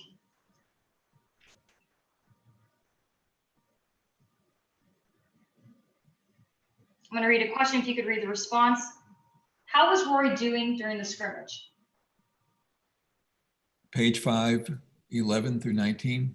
Yes, if you could read the response starting at line 12. How was Rory doing during the scrimmage? I thought Rory was dogging it. She missed some easy passes, wasn't running onto balls in good position, wasn't getting herself into the right positions on the field, and even missed a couple of wide open shots at goal. Even more frustrating though, especially for me as a coach, Rory didn't seem to be listening to any of my criticisms or critiques of her play that day. And nothing will get your heat up quicker than a player that won't listen. Thank you, Coach Taylor. Pass the witness. Is there further cross-examination by the plaintiff? No, Your Honor. All right, then you may step down, Mr. Taylor. Thank you, Your Honor. Ms. Leidy, the defendant may call their next witness. Yes, Your Honor. At this time, we call Jess Merriweather. All right, Mr. Merriweather, you are sworn and you may proceed with your direct counsel as soon as the witness is on the witness stand and prepared. Good afternoon. Could you please introduce yourself? Yes, my name is Jess Merriweather. Mr. Merriweather, what job do you have? I work as an athletic trainer for Waco ISD, specifically Waco High School. What sort of educational background do you have that allows you to serve as a trainer at Waco? Yeah, I went to Texas A&M. I got my bachelor's degree there and also a master's in sports training. And you said that you're a trainer at Waco High School, so you must be familiar with Coach Taylor, right? Yes, I work with Coach Taylor on a weekly, if not daily basis. How would you describe Coach Taylor's teaching methods in terms of allowing students to get breaks or to get water? There's almost an open-ended water policy there. You don't need to request permission. It's always available. Given our heat in Texas, especially in the fall and early fall, we have, a long-standing policy of being able to go in, get water whenever you want, regardless of what's happening on the field. Are you familiar with Rory Street? I am familiar with Rory Street. How would you describe Rory's temperament at these practices in which you were present? Rory was kind of a moody student. She was one of our star players, obviously, a real athletic talent and a standout. But I think that, temperamentally, she was very moody. One day she would be kind of on and one day she would be off. It wasn't uncommon for her to need some sort of corrective discipline. Mr. Merriweather, I want to fast forward to September 7th, 2018. Were you present at that practice? I was. Did you notice how Rory was doing in terms of how she was playing? Yeah, she seemed to be kind of slacking off. She was not playing well. She did not seem to be giving much of an effort during the scrimmage, during the practice that day. Now, I want to be clear about this. At any point on September 7th, 2018, did you see any signs of distress or pain that Rory was exhibiting? I mean, it's a hot day after Labor Day. You know, she was sweating, but I didn't see her act in any way that was out of the ordinary or that would be a cause for alarm. Did she ever approach you and tell you that she couldn't handle the practice that day? No, she did not. As far as you could see, did you ever see Rory approach Coach Taylor? In terms of just to talk with Coach Taylor personally? Yes. Not that I recall, except that, you know, she was subject to running the Burma Road and the slide tackle drill. Well, Mr. Merriweather, you just brought up this Burma Road drill. Would you describe that as a common occurrence during these practices in which you were present? Yeah, so I mean, the Burma Road exercise was not uncommon. That was something that was used to kind of help players focus and get their heads back in practice. Thank you. Pass the witness. Cross-examination by the plaintiff. Yes, Your Honor. Good afternoon, Mr. Merriweather. Good afternoon. Now, I want to talk to you about soccer practice on September 7th. You were at that practice, right? Yes, ma'am. And your role was the trainer on the field, right? That's correct. Your job was to keep players safe. Yes, to attend to their injuries, to make sure that their conditioning and their safety is taken care of. And to keep them healthy, right? Absolutely. Now, you saw that day that Rory was running Burma Road. Yes, ma'am. That's a drill, right? It is a drill. Now, you weren't watching Rory closely when she was running Burma Road. Not closely. I was about 40 yards away, taping up another athlete's ankle. And while you were 40 yards away, taping up another person's ankle, it's possible that Rory was over running Burma Road and she looked pale, but you just didn't see it, right? I did not see her look pale. Whether it's possible, it is possible, but I did not see her look pale. Now, if Rory was holding her chest while running Burma Road, it's possible you didn't see that too, right? That's just not something I saw. I mean, I'm a trainer. I'm trained to keep eyes on what's happening on the field, and I did not see her, put her arm on her chest or exhibit any signs of fatigue or exhaustion. Mr. Merriweather, you weren't watching Miss Rory Street closely while she was running Burma Road, right? Yes, I was not. We can agree that because of that, if Rory Street was holding her chest due to pain, it's possible you didn't see that, right? It's possible, it's just not probable. But it's possible, right? Sure. Now, it's also possible that she was struggling running that Burma Road and you didn't see that either. I'm trained to keep an eye on all the students. While I was focused on taping the ankle, I did not see anything that was a red flag. Again, I've done this for several years and I've been trained in this, and there's just nothing that she exhibited during those drills when I was 40 yards away that suggested she was having any difficulty. Your Honor, objection to this answer is non-responsive, and I'd move to strike it. Overruled. To be clear, when you were standing 40 yards away and helping another player wrap their ankle, it's possible that Rory could have been struggling doing the Burma Road drill and you didn't see her, right? Sure. Now, I just want to talk to you about your relationship to the defendant. You like the defendant, right? I work with Coach Taylor, and I respect Coach Taylor, and ours is a good working relationship. In fact, you want to try and impress Coach Taylor, right? That's correct. To be clear, Coach Taylor wrote you a recommendation letter for a promotion that you received, right? That is correct. And you received that promotion 2 months before you gave a deposition in this case. I believe so. To be clear, that was after Rory Street had died, right? I believe so, yes. Your Honor, no further questions for this witness. I pass the witness. All right, redirect by the defendant. No, Your Honor. May this witness be excused? You may step down, Mr. Merriweather, and you may be excused. Defendant, call your next witness. Your Honor, we'd like to close out our case in chief by finally calling Spencer London. That's the toxicologist in this case. All right. You may proceed with the direct examination of Mr. London as soon as he's seated at the witness chair. You may consider him sworn. Yes, Your Honor. And Your Honor, with the court's permission, is it possible to receive a time check at this time? It is possible. Give me just a moment. Thank you, Your Honor.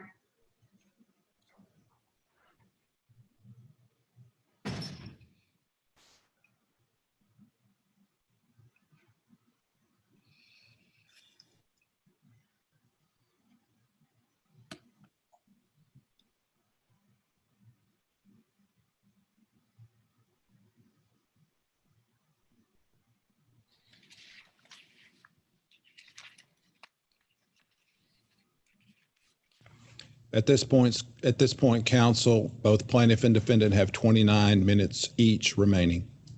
All right, proceed, Ms. Leidy. Good afternoon. Could you please introduce yourself?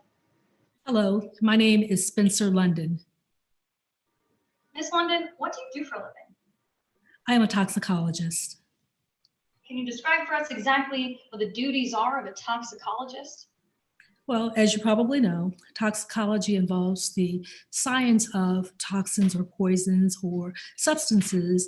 And what I do as a toxicologist, or what I'm certainly trained to do as a toxicologist, is to consider the nature and effect of toxins on the body to, in fact, detect them, that sort of thing. How exactly are you involved in this case? Well, I was asked to consult on this case involving Miss Street and what happened to her on the soccer field. And without actually providing your opinion, have you in fact come to one today? I have. Well, before we get into that opinion, let's discuss some of your credentials. Did you receive any education that allows you to be a toxicologist? I did. I earned my bachelor's degree from Texas State University, and my degree is in toxicology. And are you certified or a member of any associations? I'm a member of a number of different associations, the Society of Toxicology, the Society of Environmental Toxicology, the American College of Toxicology. And have you ever been qualified as an expert witness in a trial before? Yes, I've testified some 50 or more times in trials. Well, Your Honor, at this time, we move to tender, excuse me, Your Honor, at this time, we ask that Ms. London be tendered as an expert witness in toxicology. Is there objection? No objection, Your Honor. Without objection, this witness will be deemed an expert witness in the designated field. Proceed with your direct examination, counsel. All right, Ms. London, you told us that you have an opinion. Could you share that with us? Yes, my opinion is that Miss Street's death was at least in part because of her use of cocaine. Can you tell us what is cocaine from a medical and a technical standpoint? Well, cocaine is a stimulant, comes from the coca plant. It is highly addictive. As I said, it is a stimulant and it can have a number of different effects on the body. And tell us about some of those. Well, it can cause constricted blood vessels. It can cause dilated pupils. It can cause nausea and vomiting. It can cause a fast or irregular heartbeat. It can do a number of different things, including chest pains. And of course, certainly one of the things that that cocaine can cause is hyperthermia. Well, you just gave us an extensive list of symptoms. Ms. London, can you tell us some of the outcomes of cocaine use? Well, I mean, if what you were asking me is how it can affect the body, it can cause arrhythmias or irregular heartbeats. It can cause cerebral edema. It can in fact cause a heart attack and ultimately cause death because of cardiac arrest. Ms. London, are you familiar with the term hyperthermia? I am. Would you consider that to be one of the outcomes of cocaine use? Yes. Can you describe for the court exactly what hyperthermia is? Well, hypothermia is when the body has got too hot. And one of the reasons that that can happen is because blood is pulled internally. It's unable to, in fact, because of constricted blood vessels, to make its way back out towards the skin where the blood can cool as a result of our body's ability to sweat. So that essentially what hypothermia does is it's related to the cooling of the body and the body's inability to cool itself. Ms. London, if cocaine prevents the body from cooling itself down, does that create an increase in the risk of heat stroke? Oh, absolutely. Do you have any reason to believe that Rory Street, in fact, had cocaine in her system on September 7th, 2018? I do. I'm sorry, proceed. The toxicology report indicated that there was cocaine in Ms. Street's system. Mr. White, if you wouldn't mind pulling up the toxicology report from Ms. London. Ms. London, can you tell us specifically what this toxicology report says about cocaine? It says that she had 60 nanograms per milliliter of cocaine in her system at the time that the blood was drawn. Now, 60 nanograms per milliliter of cocaine, how would you describe that amount? Well, it's not a lot. In fact, you could consider that a nominal amount, but I think you also have to take into consideration everything else that was going on with Ms. Street and how, while it may not be a lot, it still was significant. Well, when you say that it's significant, what exactly are you referring to? Well, as I suggested, there was a lot that was happening with Ms. Street the day of her death, including the fact that she was working outside, exerting herself by running this Burma Road, by doing this slide tackle. And of course, it was a very hot day, so that all of those things combined would have had some impact on Ms. Street's body and would have affected what happened to her subsequently. Is it possible that the amount reflected on the toxicology report actually isn't accurate? Well, I mean, it would be accurate in the sense that that's what they found when the blood was drawn. But of course, the blood that was tested wasn't drawn until some 26, 27 hours after Ms. Street died. And so you've got that factor, and we don't know at what point Ms. Street would have ingested the cocaine, so that 60 nanograms per milliliter certainly may not be accurate as in terms of how much she would have had when the practice started and throughout the practice and ultimately when she died. Ms. London, did you review the autopsy report in this case? I did. Was there anything on the autopsy report that indicated to you that there was cocaine use? Well, there certainly was there was the cerebral edema. In addition, there was the fact that her throat was red, which certainly suggested that there might have been some cocaine use, although perhaps not for a habitual use of cocaine. Well, Ms. London, specifically, are you familiar with the term myocarditis? Well, yes, I was about to get to that, but yes, and of course the autopsy found that there was myocarditis. Can you explain for us exactly what myocarditis is? Myocarditis is a swelling or inflammation of the heart, which is associated with cocaine use. So, Ms. London, at the end of the day, what is your opinion as to Rory Street's death? My opinion, based on a reasonable degree of professional certainty, is that Ms. Street's death was because of, at least in part, cocaine use. Pass the witness. Cross-examination by the plaintiff. Yes, Your Honor. Good afternoon, Ms. London. Hello. Now, on direct, you talked about the amount of cocaine that was found in Rory's system. You remember that? Yes, I do. And that was 60 nanograms, correct? 60 nanograms per milliliter, yes. Now, you said that it could possibly be higher than that on the Yeah. actual day that she died. Yes, Now, you said possibly because you have no idea if it actually was, right? that would be correct. I'm not sure anybody does, but yes, Right. But you specifically don't have an idea. I do not. Now, you also mentioned that on your direct that it's your opinion that cocaine caused Rory's death in part, right? Yes, Which means something else could have caused her death. yes, that's a fair reading. Now, let's talk about why you believe it was cocaine. You talked about some of Rory's symptoms on direct. You remember that? Yes, And some of the symptoms you believe that are consistent with cocaine use are that she was unusually pale on September 7th. well, not because of the cocaine use. I mean, certainly there were reports that she was pale. Well, Perhaps I'm not understanding your question. I can rephrase. You said there were certain symptoms that Rory experienced on September 7th that led you to believe that she was using cocaine that day, right? Right. Such symptoms include nausea. Nausea is certainly something that is associated with cocaine use. Convulsing. I don't believe I said that during my direct exam, but yes, that tremors and muscle twitches, which could look like convulsions, yes.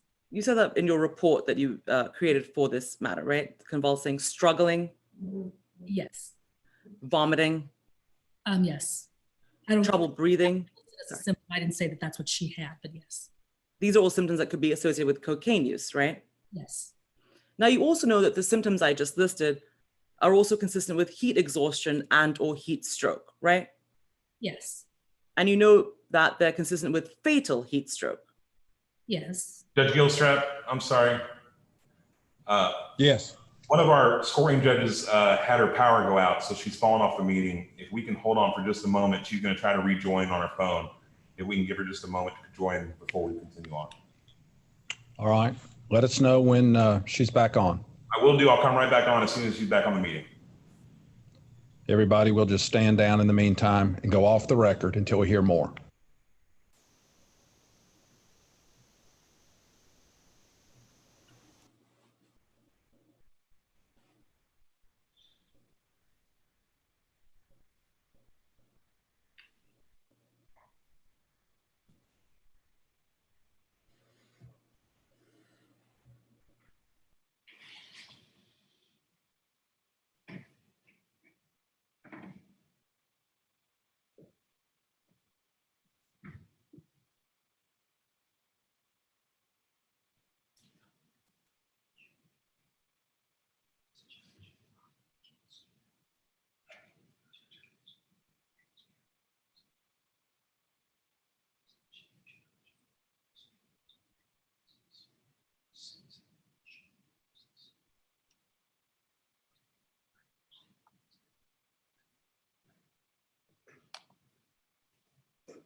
Counsel, this is proof that you never know what's going to happen in a jury trial. We'll continue to sit tight till we hear from the administrators of today's events. Yes, Your Honor.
I believe General State's back in the meeting via phone, so I think we can continue at this point. Jen, if you can hear us, you can go ahead and say something. Oh, Yeah, I can hear you. I great. can hear you. So she is back on, and Your Honor, I believe her electricity got knocked out was the issue. So for the thunderstorm, so it's always something in the virtual world. But I believe we're ready to go back to trial, Your Honor. All right, thank you. Counsel will proceed with the cross-examination of the witness by the plaintiff. Ms. Fitzpatrick, please continue. Yes, Your Honor. Ms. London, I want to talk to you about the autopsy in this case. You reviewed that in coming to your conclusions, right? I did. Now, you saw in that autopsy that Rory suffered from muscle breakdown. Yes, I did. Now, that's not associated with taking cocaine, correct? No. You also saw that Rory suffered from cerebral edema. Yes. Now, on direct examination, you said that that was associated with cocaine use, but that's not true, right, Ms. London? Well, I might have misspoken. I was going through the symptoms quickly, so I apologize. So just to be clear, cerebral edema is not a symptom associated with taking cocaine, correct? No. But to be clear, both cerebral edema and muscle breakdown are symptoms associated with heat stroke and or heat exhaustion, right? Yes. Nothing further, Your Honor. Pass the All witness. right. Redirect by the defendant. No redirect, Your Honor. May this witness be excused? Yes, Mr. Meriwether, you may step down and you are excused. Defendant, call your next witness. Your Honor, at this time, we rest our case in chief. All right. Ms. Fitzpatrick, does the plaintiff desire to call any rebuttal witnesses? No, Your Honor. All right. Then as I understand it, both plaintiff and defendant rest and close subject to closing argument and final instructions to the jury. Is that correct? Yes, Your Honor. Yes, Your Honor. All right. Ladies and gentlemen of the jury, you've already received my final instructions. We'll proceed at this time to hear closing arguments for counsel from the parties. Plaintiff, you may proceed with your first closing argument. Plaintiff has a total of 25 minutes available. Defendant has a total of 20 minutes available. You may reserve part of that time, Ms. Fitzpatrick, for a second closing if you desire. Please proceed. Your Honor, I apologize. May we take a brief recess prior to closings? I misunderstood Your Honor's instructions just now. Well, I'm happy to repeat my instructions. I had intended to take a second recess, but with the delay that we didn't expect, I was going to forego that recess and go directly into closing. Are you prepared to go into closing at this time? Your Honor, I would appreciate a short break if possible, but if Your Honor would prefer, we can go straight into closings. All right, we'll take a very short recess, probably 3 to 5 minutes. When I return, we'll proceed with closing arguments. Ms. Fitzpatrick, you will offer the first closing argument, followed by Ms. Leidy, and then Ms. Fitzpatrick, you may offer a second closing argument. Of the time remaining, plaintiff has a maximum of 25 minutes. Defendant has a maximum of 20 minutes. Plaintiff must use at least half of that time in your first closing argument. You cannot use, for example, 5 minutes for your first closing and then 20 minutes for your second closing. Understood? Yes, Your Honor. All right, with those instructions, we'll take a very short recess, then we'll return for closing arguments. Court stands in recess.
Counsel, the court's ready to proceed with closing arguments.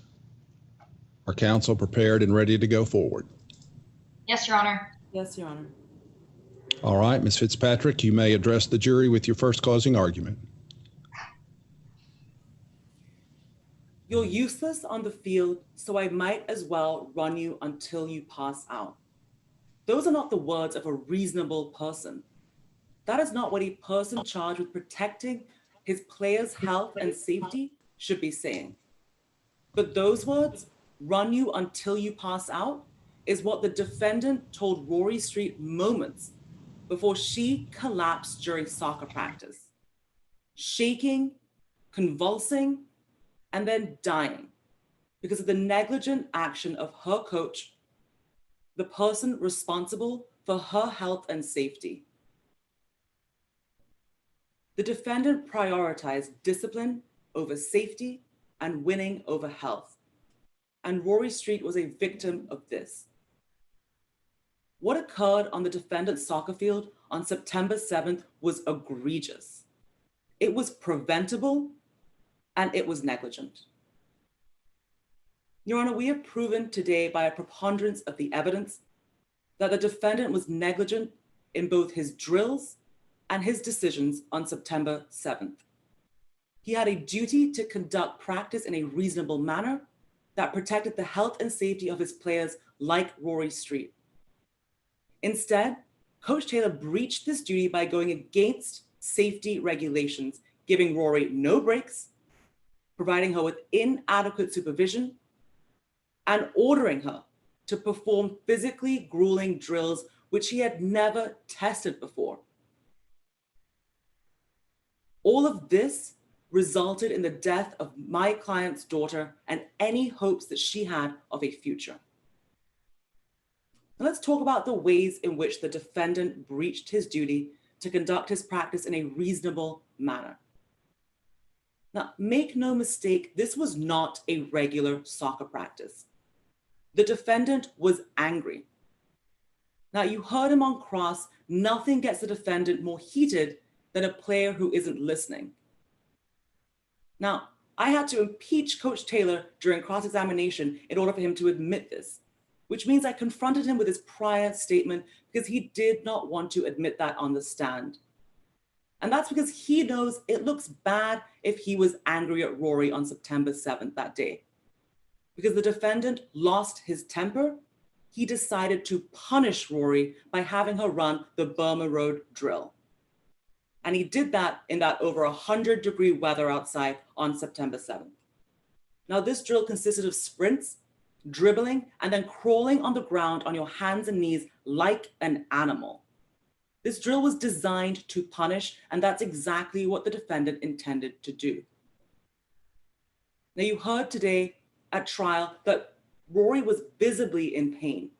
She was pale, she was having chest pains, she was exhausted, and she was struggling, which again, the defendant only admitted once I confronted him with his prior testimony. He tried to differentiate between struggling and athletically struggling. The defendant is hiding from the truth today because he knows if he admits that he saw Rory struggle due to his own drills, that means he was negligent. And that means he's at fault here for the death of Rory Street. And Your Honor, that's exactly what happened. The defendant saw Rory struggle through that drill, and instead of compassion or worry or helping her, he invented a brand new form of punishment for Rory, death by slide tackle. Now, one alone of this drill is dangerous, but 15, one after the other, that is deadly. You heard the defendant had never used this drill in all his years of coaching. Rory's teammate Aubrey had never seen this drill before. And that's because this drill, the slide tackle drill, is beyond the bounds of a reasonable soccer drill.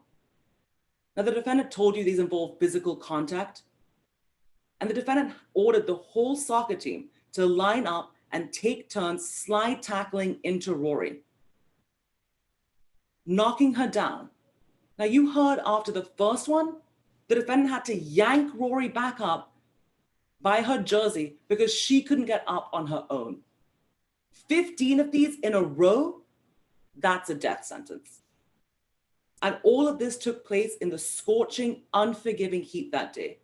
Even an athlete as strong as Rory was going to crumble. This wasn't a learning experience at practice. This was a punishment, pure and simple. The defendant wanted to make an example out of Rory Street on September 7th. Instead, he killed her. Now, we've heard about the heat on that day, and let's talk about that. It was over 100 degrees outside on September 7th. And we're not arguing that soccer practice should cease to exist when it's hot outside. We understand it gets hot in Texas in September. So coaches should adapt in order to ensure the safety of their players, because that's what's most important. Now, you saw this Exhibit 11, what the coach could have done, and instead he ignored every single one of these guidelines. When the temperature outside is over 100 degrees, the defendant chose not to give Rory a 5-minute break every 15 minutes. In fact, you heard she received not a single break while doing those drills on September 7th. Running those drills over and over again in 100-degree heat and not a single break. Now, these breaks should be given in the shade when possible, which makes sense. You want to shelter from that sun. There's no shade on the soccer field. The defendant didn't provide any shade for his players to recover from that heat because he didn't care. Now, how do we know the defendant's breach of his duty caused the death of my client's daughter? Well, we brought you an expert in the field of cardiology, Dr. McConaughey. And he's the only medical doctor that you heard from today. And he told you it was heat exhaustion and heat stroke that killed Rory.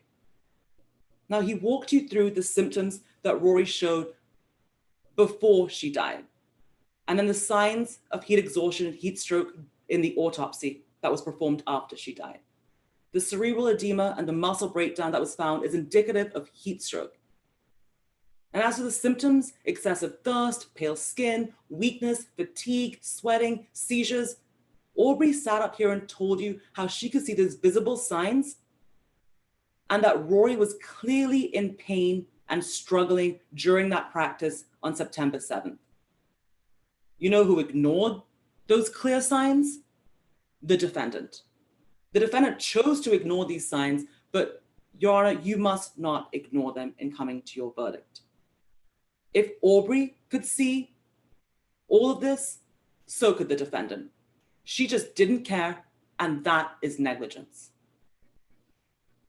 Now today, rather than take responsibility for what the defendant did, the defendant wants to blame a nominal amount of cocaine that was found during an autopsy for this death. Now, you heard defense counsel say in opening statements that it wasn't the coach, it was the cocaine that caused Rory's death. But cocaine wasn't responsible for the actions of the defendant. You can't blame cocaine for the defendant ignoring safety regulations on the field. You can't blame cocaine for forcing players to run around in scorching heat without any breaks, without any water, without any shade. You can't blame cocaine for the defendant's failure to supervise Rory as she was ordered to perform drill after drill after drill after drill. You cannot blame cocaine for Rory's death. All the defendant brought you today to substantiate that claim was the word of a toxicologist whose entire report was essentially speculating that because there was some cocaine found, that must have been the cause of death.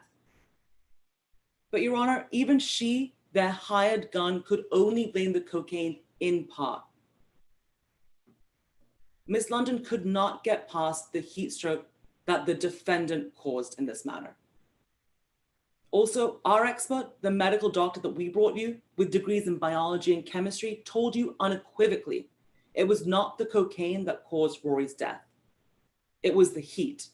And it was the defendant, her drills, and her decisions. Your Honor, my client, Ms. Street, lost her daughter to heat stroke because of the defendant's negligence on September 7th. The defendant prioritized discipline over safety and winning over health, and Rory Street was a victim of the defendant's negligence. Rory was the defendant's responsibility, and as such, you must hold him accountable. That's why, Your Honor, When you use this verdict form to determine negligence in this case, we ask that you answer the first question: did the negligence, if any, of the persons named below proximately cause the death of Rory Street?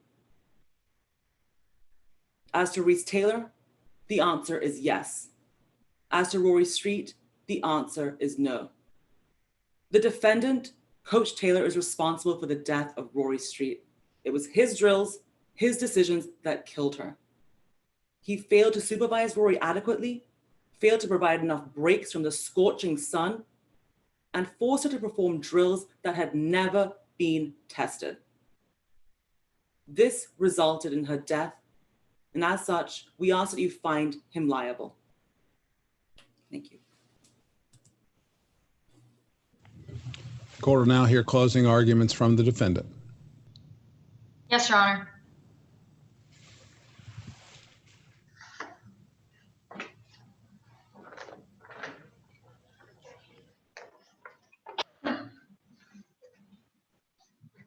May it please the court, opposing counsel. Proceed.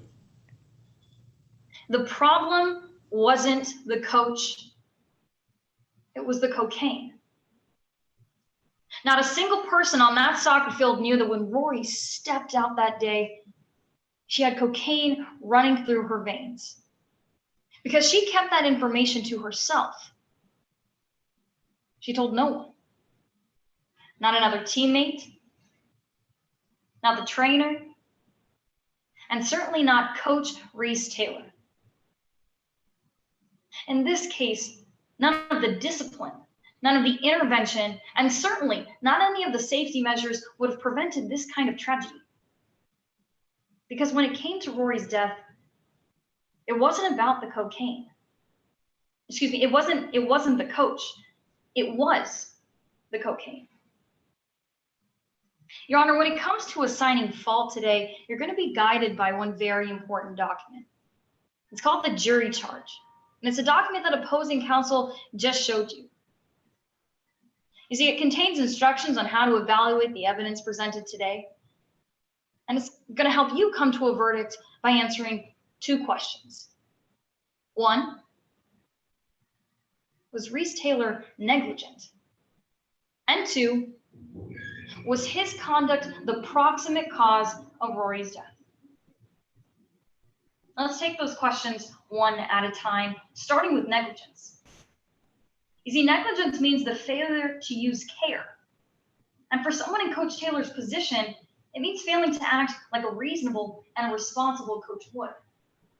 So if you find that Coach Taylor acted responsibly when she imposed disciplinary measures on a player that was simply goofing around and inattentive, then he's not negligent. So let's set the stage for this fateful day. Yes, it was hot. I mean, it's Waco, Texas after all, and it gets hot here. And it's been hot. For the last 26 years, that Coach Taylor has been hosting practices in the afternoon sun. But there's been no evidence that in those 26 years, anyone else has ever had a problem with heat stroke. Not until Rory. Or allegedly, at least, because that's what opposing counsel is claiming today.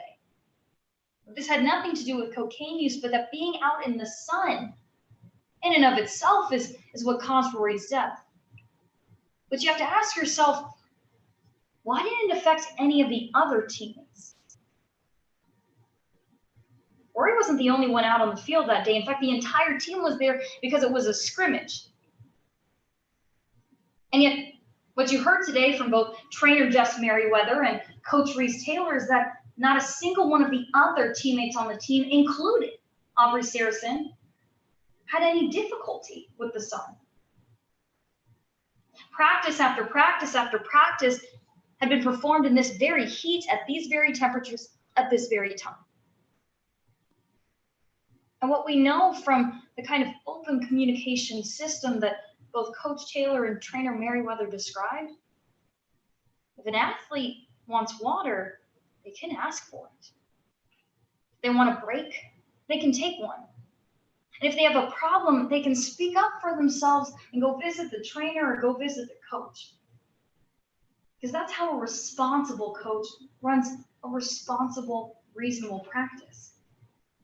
And there's no evidence that was brought here today that showed that Coach Taylor denied Rory the ability to go get water, denied Rory the ability to sit down and take a break, or denied Rory the ability to go visit the trainer if she thought she was in pain or injured. The fact remains that Rory wasn't exhibiting any symptoms of heat exhaustion, just physical exhaustion, and so was everybody else. The only objective signs that there was any sort of problem comes from Aubrey Saracen, and that was Rory's friend. From an entire team, they brought you one player, one person who painted a picture of Rory in rapid decline as the practice continued. And Ms. Saracen claims to have been seriously concerned for Rory's well-being, but she never voiced her concerns. Not to her teammates, not to the trainer, not to Coach Taylor. And Rory also never voiced her concerns for her own well-being. Not to the trainer, and certainly not to Coach Taylor. And yes, we agree. Coach Taylor, Jess Merriweather, they're trained to look for symptoms of distress, to look for symptoms of pain, to look for symptoms that someone can't handle the kind of activity or the drill that you're asking of them. And time again today, we've shown that there was nothing wrong. Because you see, the problem here wasn't heat stroke. It was an issue of discipline. For whatever reason, perhaps the cocaine use, Rory just wasn't being her normal athletic self that day. You heard from multiple witnesses how Rory is normally the star player on that field. Someone who doesn't play sloppy, someone who doesn't miss easy passes, someone who certainly doesn't miss an easy goal. And yet on September 7th, 2018, there was Rory, unable to do any of it. Opposing counsel, she came up here and she told you, well, those were signs. Those were signs that there was already something wrong. And we agree, but what was wrong wasn't heat exhaustion. So Rory was goofing off. At this point, Coach Taylor told us that, well, if Rory's goofing off, not only is that affecting her potential, but it could affect every one of the other teammates. So, she did want to teach her a lesson, but it was one in discipline. So she sent her off to Burma Road. And sending her off to Burma Road was no different than any other coach sending their athlete to go around a lap or do another push-up. It was a tried and true tradition at Waco High that existed long before Coach Taylor was ever there. And it was one that Rory had performed countless times before without problem. But you see, it wasn't that Rory was suffering from heat exhaustion then. It was that once again, unfortunately, she was just goofing off. And when that didn't work, Coach Taylor came up with a new kind of drill. One that would keep Rory on task. One that wasn't an act of violence, spite, or punishment. One that was designed to keep Rory focused. You heard a lot about this slide tackling drill. And yes, we acknowledge that this was a new method. But it wasn't something that they had never done before in terms of the actual play. Because here you had a drill designed after a play that was in fact quite common in the game. A play that Rory had not only practiced time and time again, but it had perfected it in games. And yes, slide tackling can be dangerous, but that's exactly why you practice it in safe conditions. Conditions just like September 7th, 2018. Is being knocked to the ground hard or slide tackling? Absolutely. And if someone isn't paying attention, they can get knocked down repeatedly. No one else at that practice had any issues with the heat, any issues with the drill. And you have to ask yourself, what was the real problem here? Because it wasn't the drills, it was Rory. Because the only difference between Rory and all the other teammates on that team is that Rory had cocaine in her system. So that brings me to the second question that you're here to answer: proximate cause.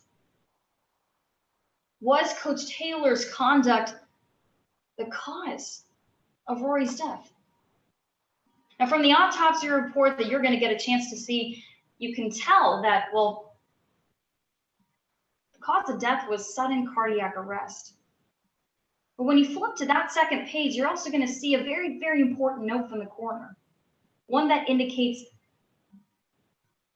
it's undetermined what actually caused that heart attack.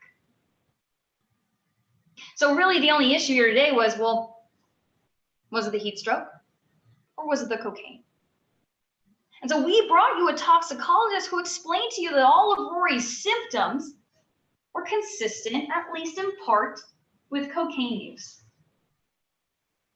We brought you Spencer London, a toxicologist who reviewed the toxicology report in this case. A report that indicated there was 60 nanograms per milliliter of cocaine running through her veins, consistent with the symptoms of cocaine use. Dilated pupils, raised body temperature, raised blood pressure, fast heartbeat, and chest pains. And apart from these symptoms, Ms. London described a process for you called hyperthermia. It's something that can attack even the most healthy of bodies. And the focus of hyperthermia is where you can't cool down the body's natural cooling system. And so when you have constricted blood vessels, the blood can't rush to the skin and cool it down. And so for someone in Rory's system who walks out onto that field with cocaine in it, she walks out into the hot Waco sun and the hot Waco heat, and she engages in physical activity after physical activity after physical activity. Well, Ms. London told you. The three of that together is enough to make a deadly combination. She explained to you that, well, 60 nanograms per milliliter, I agree, is a nominal amount, but it's still significant. And it's significant because at the time that Rory died, it was 5 o'clock. And at the time that the blood was tested, it was 7:30 the following day. She explained that the difference in that 26 hours is crucial because what it tells us is that a toxicology report may not accurately reflect the amount of cocaine actually in her system. And it wasn't just Ms. London who told you that. Their expert told you that. He said it was possible. There was, in fact, elevated levels of cocaine in her system. This is the science. Every symptom that Rory was experiencing is directly linked to cocaine use, including the one found on the autopsy report, myocarditis. And that's why, to a reasonable degree of medical certainty, Ms. London told you that at least in part, cocaine use caused Rory's death. It's just a fact opposing counsel can't deny. But there was cocaine in her system, and it's unfortunate, and it's unfair that Rory's not with us anymore. But the sad truth is, Rory should have never done the cocaine. There should have never been any cocaine found in her system. She should have never stepped out into that hot Waco sun. She never should have showed up to practice in the first place. When you lose a loved one, it's understandable that you want someone to blame. But unfortunately, in this case, Rory put herself at risk. And it's a risk she took that unfortunately makes it the case that she's not here today. Because on September 7th, 2018, the problem was never the coach. It was the cocaine. Find Reese Taylor not liable. Thank you. All right, plaintiff, you may now present your final closing argument. Please proceed. Your Honor, the problem wasn't the cocaine, it was the coach. Coach Taylor, the defendant, was in charge of the field that day on September 7th. Coach Taylor, the defendant, was the person who ignored the visible signs that Rory was struggling. Coach Taylor was the person who invented a new drill as a means of punishment for Rory. Coach Taylor was the person who yanked her up by her jersey in order to force her to keep doing those drills, to be knocked down again and again and again. It was Coach Taylor that caused the heat stroke that killed Rory. It was Coach Taylor that caused the death of Rory Street, not cocaine. The defendant can't shun his responsibility by saying, well, Rory should have asked for a break, should have asked for water. This is the defendant's soccer field. He is in charge here. It's the defendant's drills, the defendant's decisions, and he has the duty to protect his players' safety and their health. If he sees a player struggling, which he did, he has to address it and not make it worse. He's not allowed to dodge his responsibility by blaming a kid for goofing off during practice. Hold the defendant accountable for his conduct on September 7th. Find him liable for the death of Rory Street.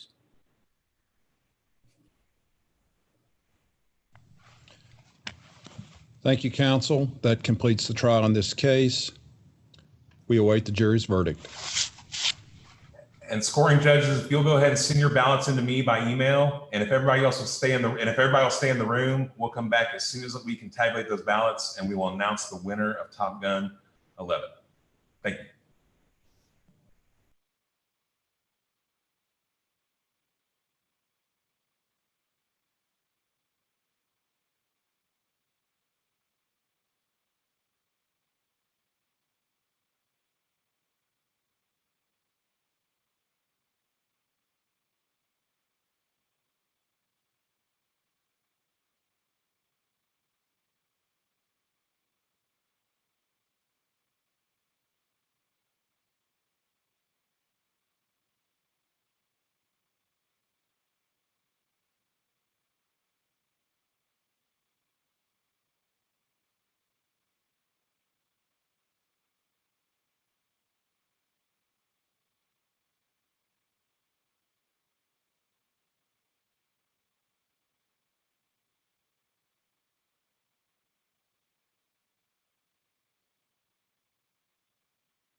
The Pacific or Pacific?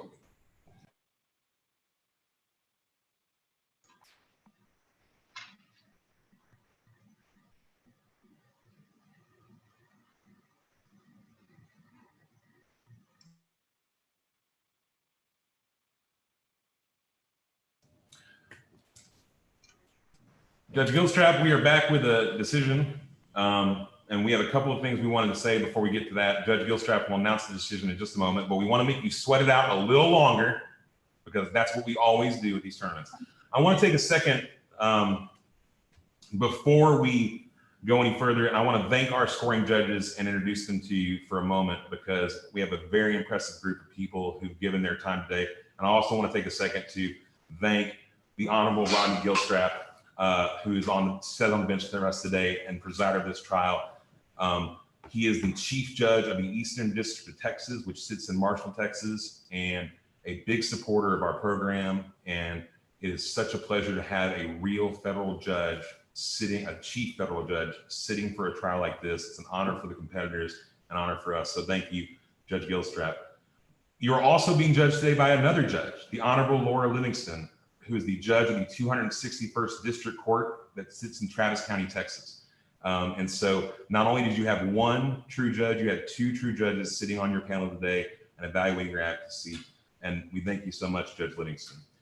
You're also being judged by Marilyn Brown, who is a partner at Jackson Walker LLP in Austin, Texas. Mark Mann, who is a partner in the MT2 Law Group in Henderson, Texas. Jordan Mayfield, a partner at Naaman House Smith & Lee PLLC in Waco, Texas. Lynn Robbins, a partner in Robbins Travis PLLC in Southlake, Texas. Jennifer Rustay, a former partner at Hagen's Montgomery Rustay PC in Houston, Texas. And Katie Sweeten, a trial attorney in the counterterrorism section of the National Security Division of the Justice Department in Washington, D.C. So somebody who's up there putting away bad guys for us. We want to thank all of our scoring judges so much for your time and for being a part of this, a very impressive group that you get the honor of being evaluated by today. I also want to take a moment and thank Naaman House Smith & Lee, who have been our partners in Top Gun every single year since the beginning. They are the firm that sponsors the $10,000 award that will go to the winner. And every single year we ask them to come along, and every single year they back us up. To be honest, I'm a little biased because I worked there for 15 years. And not only did they give the law school $10,000 for this prize, they gave the law school me. So we thank them so, so much. And they are our partners in this tournament, and we couldn't thank them enough. Finally, before we get to the decision in this round, there's one more thing and one more award we wanted to give. I'm going to do it very quickly, but I do have a little story to tell. We normally give a professionalism award at this tournament, and that's normally voted on by the competitors. But because of this new online world, and we didn't have the chance to mingle and spend time together, we thought we weren't going to give that award this year. And we changed our minds because something very special happened yesterday, and two competitors from Temple University, Eric Love and Lauren Doig, had to compete in a trial while a riot was happening right outside their building. And they fought through that and they finished the round. If we love anything at Baylor Law, it's competitors. If we love anything at Baylor Law, it's trial lawyers. And going through that and wanting to finish the round is what it means to be a trial lawyer. So we want to award Eric Love and Lauren Doig the Professionalism Award from Top Gun 2020, because what they showed yesterday is the kind of competition that we fought for when we decided to go forward with this. So congratulations, I hope you're watching, but we will be sending you an actual award so you can put it on your mantle so you'll always remember the day that you taped a t-shirt over a fire alarm so you could keep advocating in an online trial in this weird world we now live in. So we wanted to say that, and with that, I will pass it off to Judge Gilstrap to announce the winner of Top Gun 2020. Thank you, Professor Little. Let me say first to both competitors, Ms. Fitzpatrick and Ms. Leidy, you both have done an exceptional job here. I can't help but think back to my feeble efforts when I was in law school, and you are very far ahead of the average law student in your advocacy and your oral argument abilities.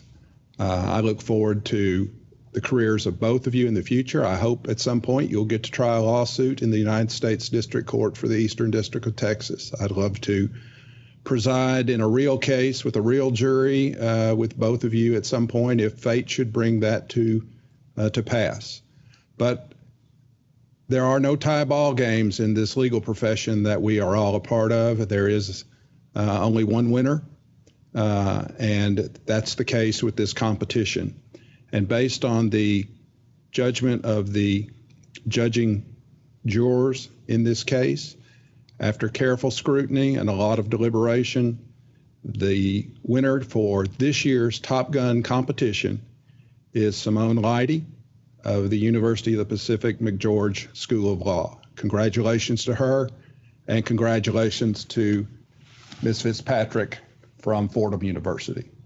Well done, both of you. Simone, say something. I feel like for the first time, I don't know what to say. Thank you. I really want to thank you for putting on this tournament. I really appreciate everyone's time and all the competitors. I know it's an unorthodox format, but I had an incredible amount of fun, and I definitely learned a lot, and I'm incredibly humbled and grateful. So thank you. Well, you did a fantastic job. Aisling, you did a fantastic job as well. You should be very proud of yourself.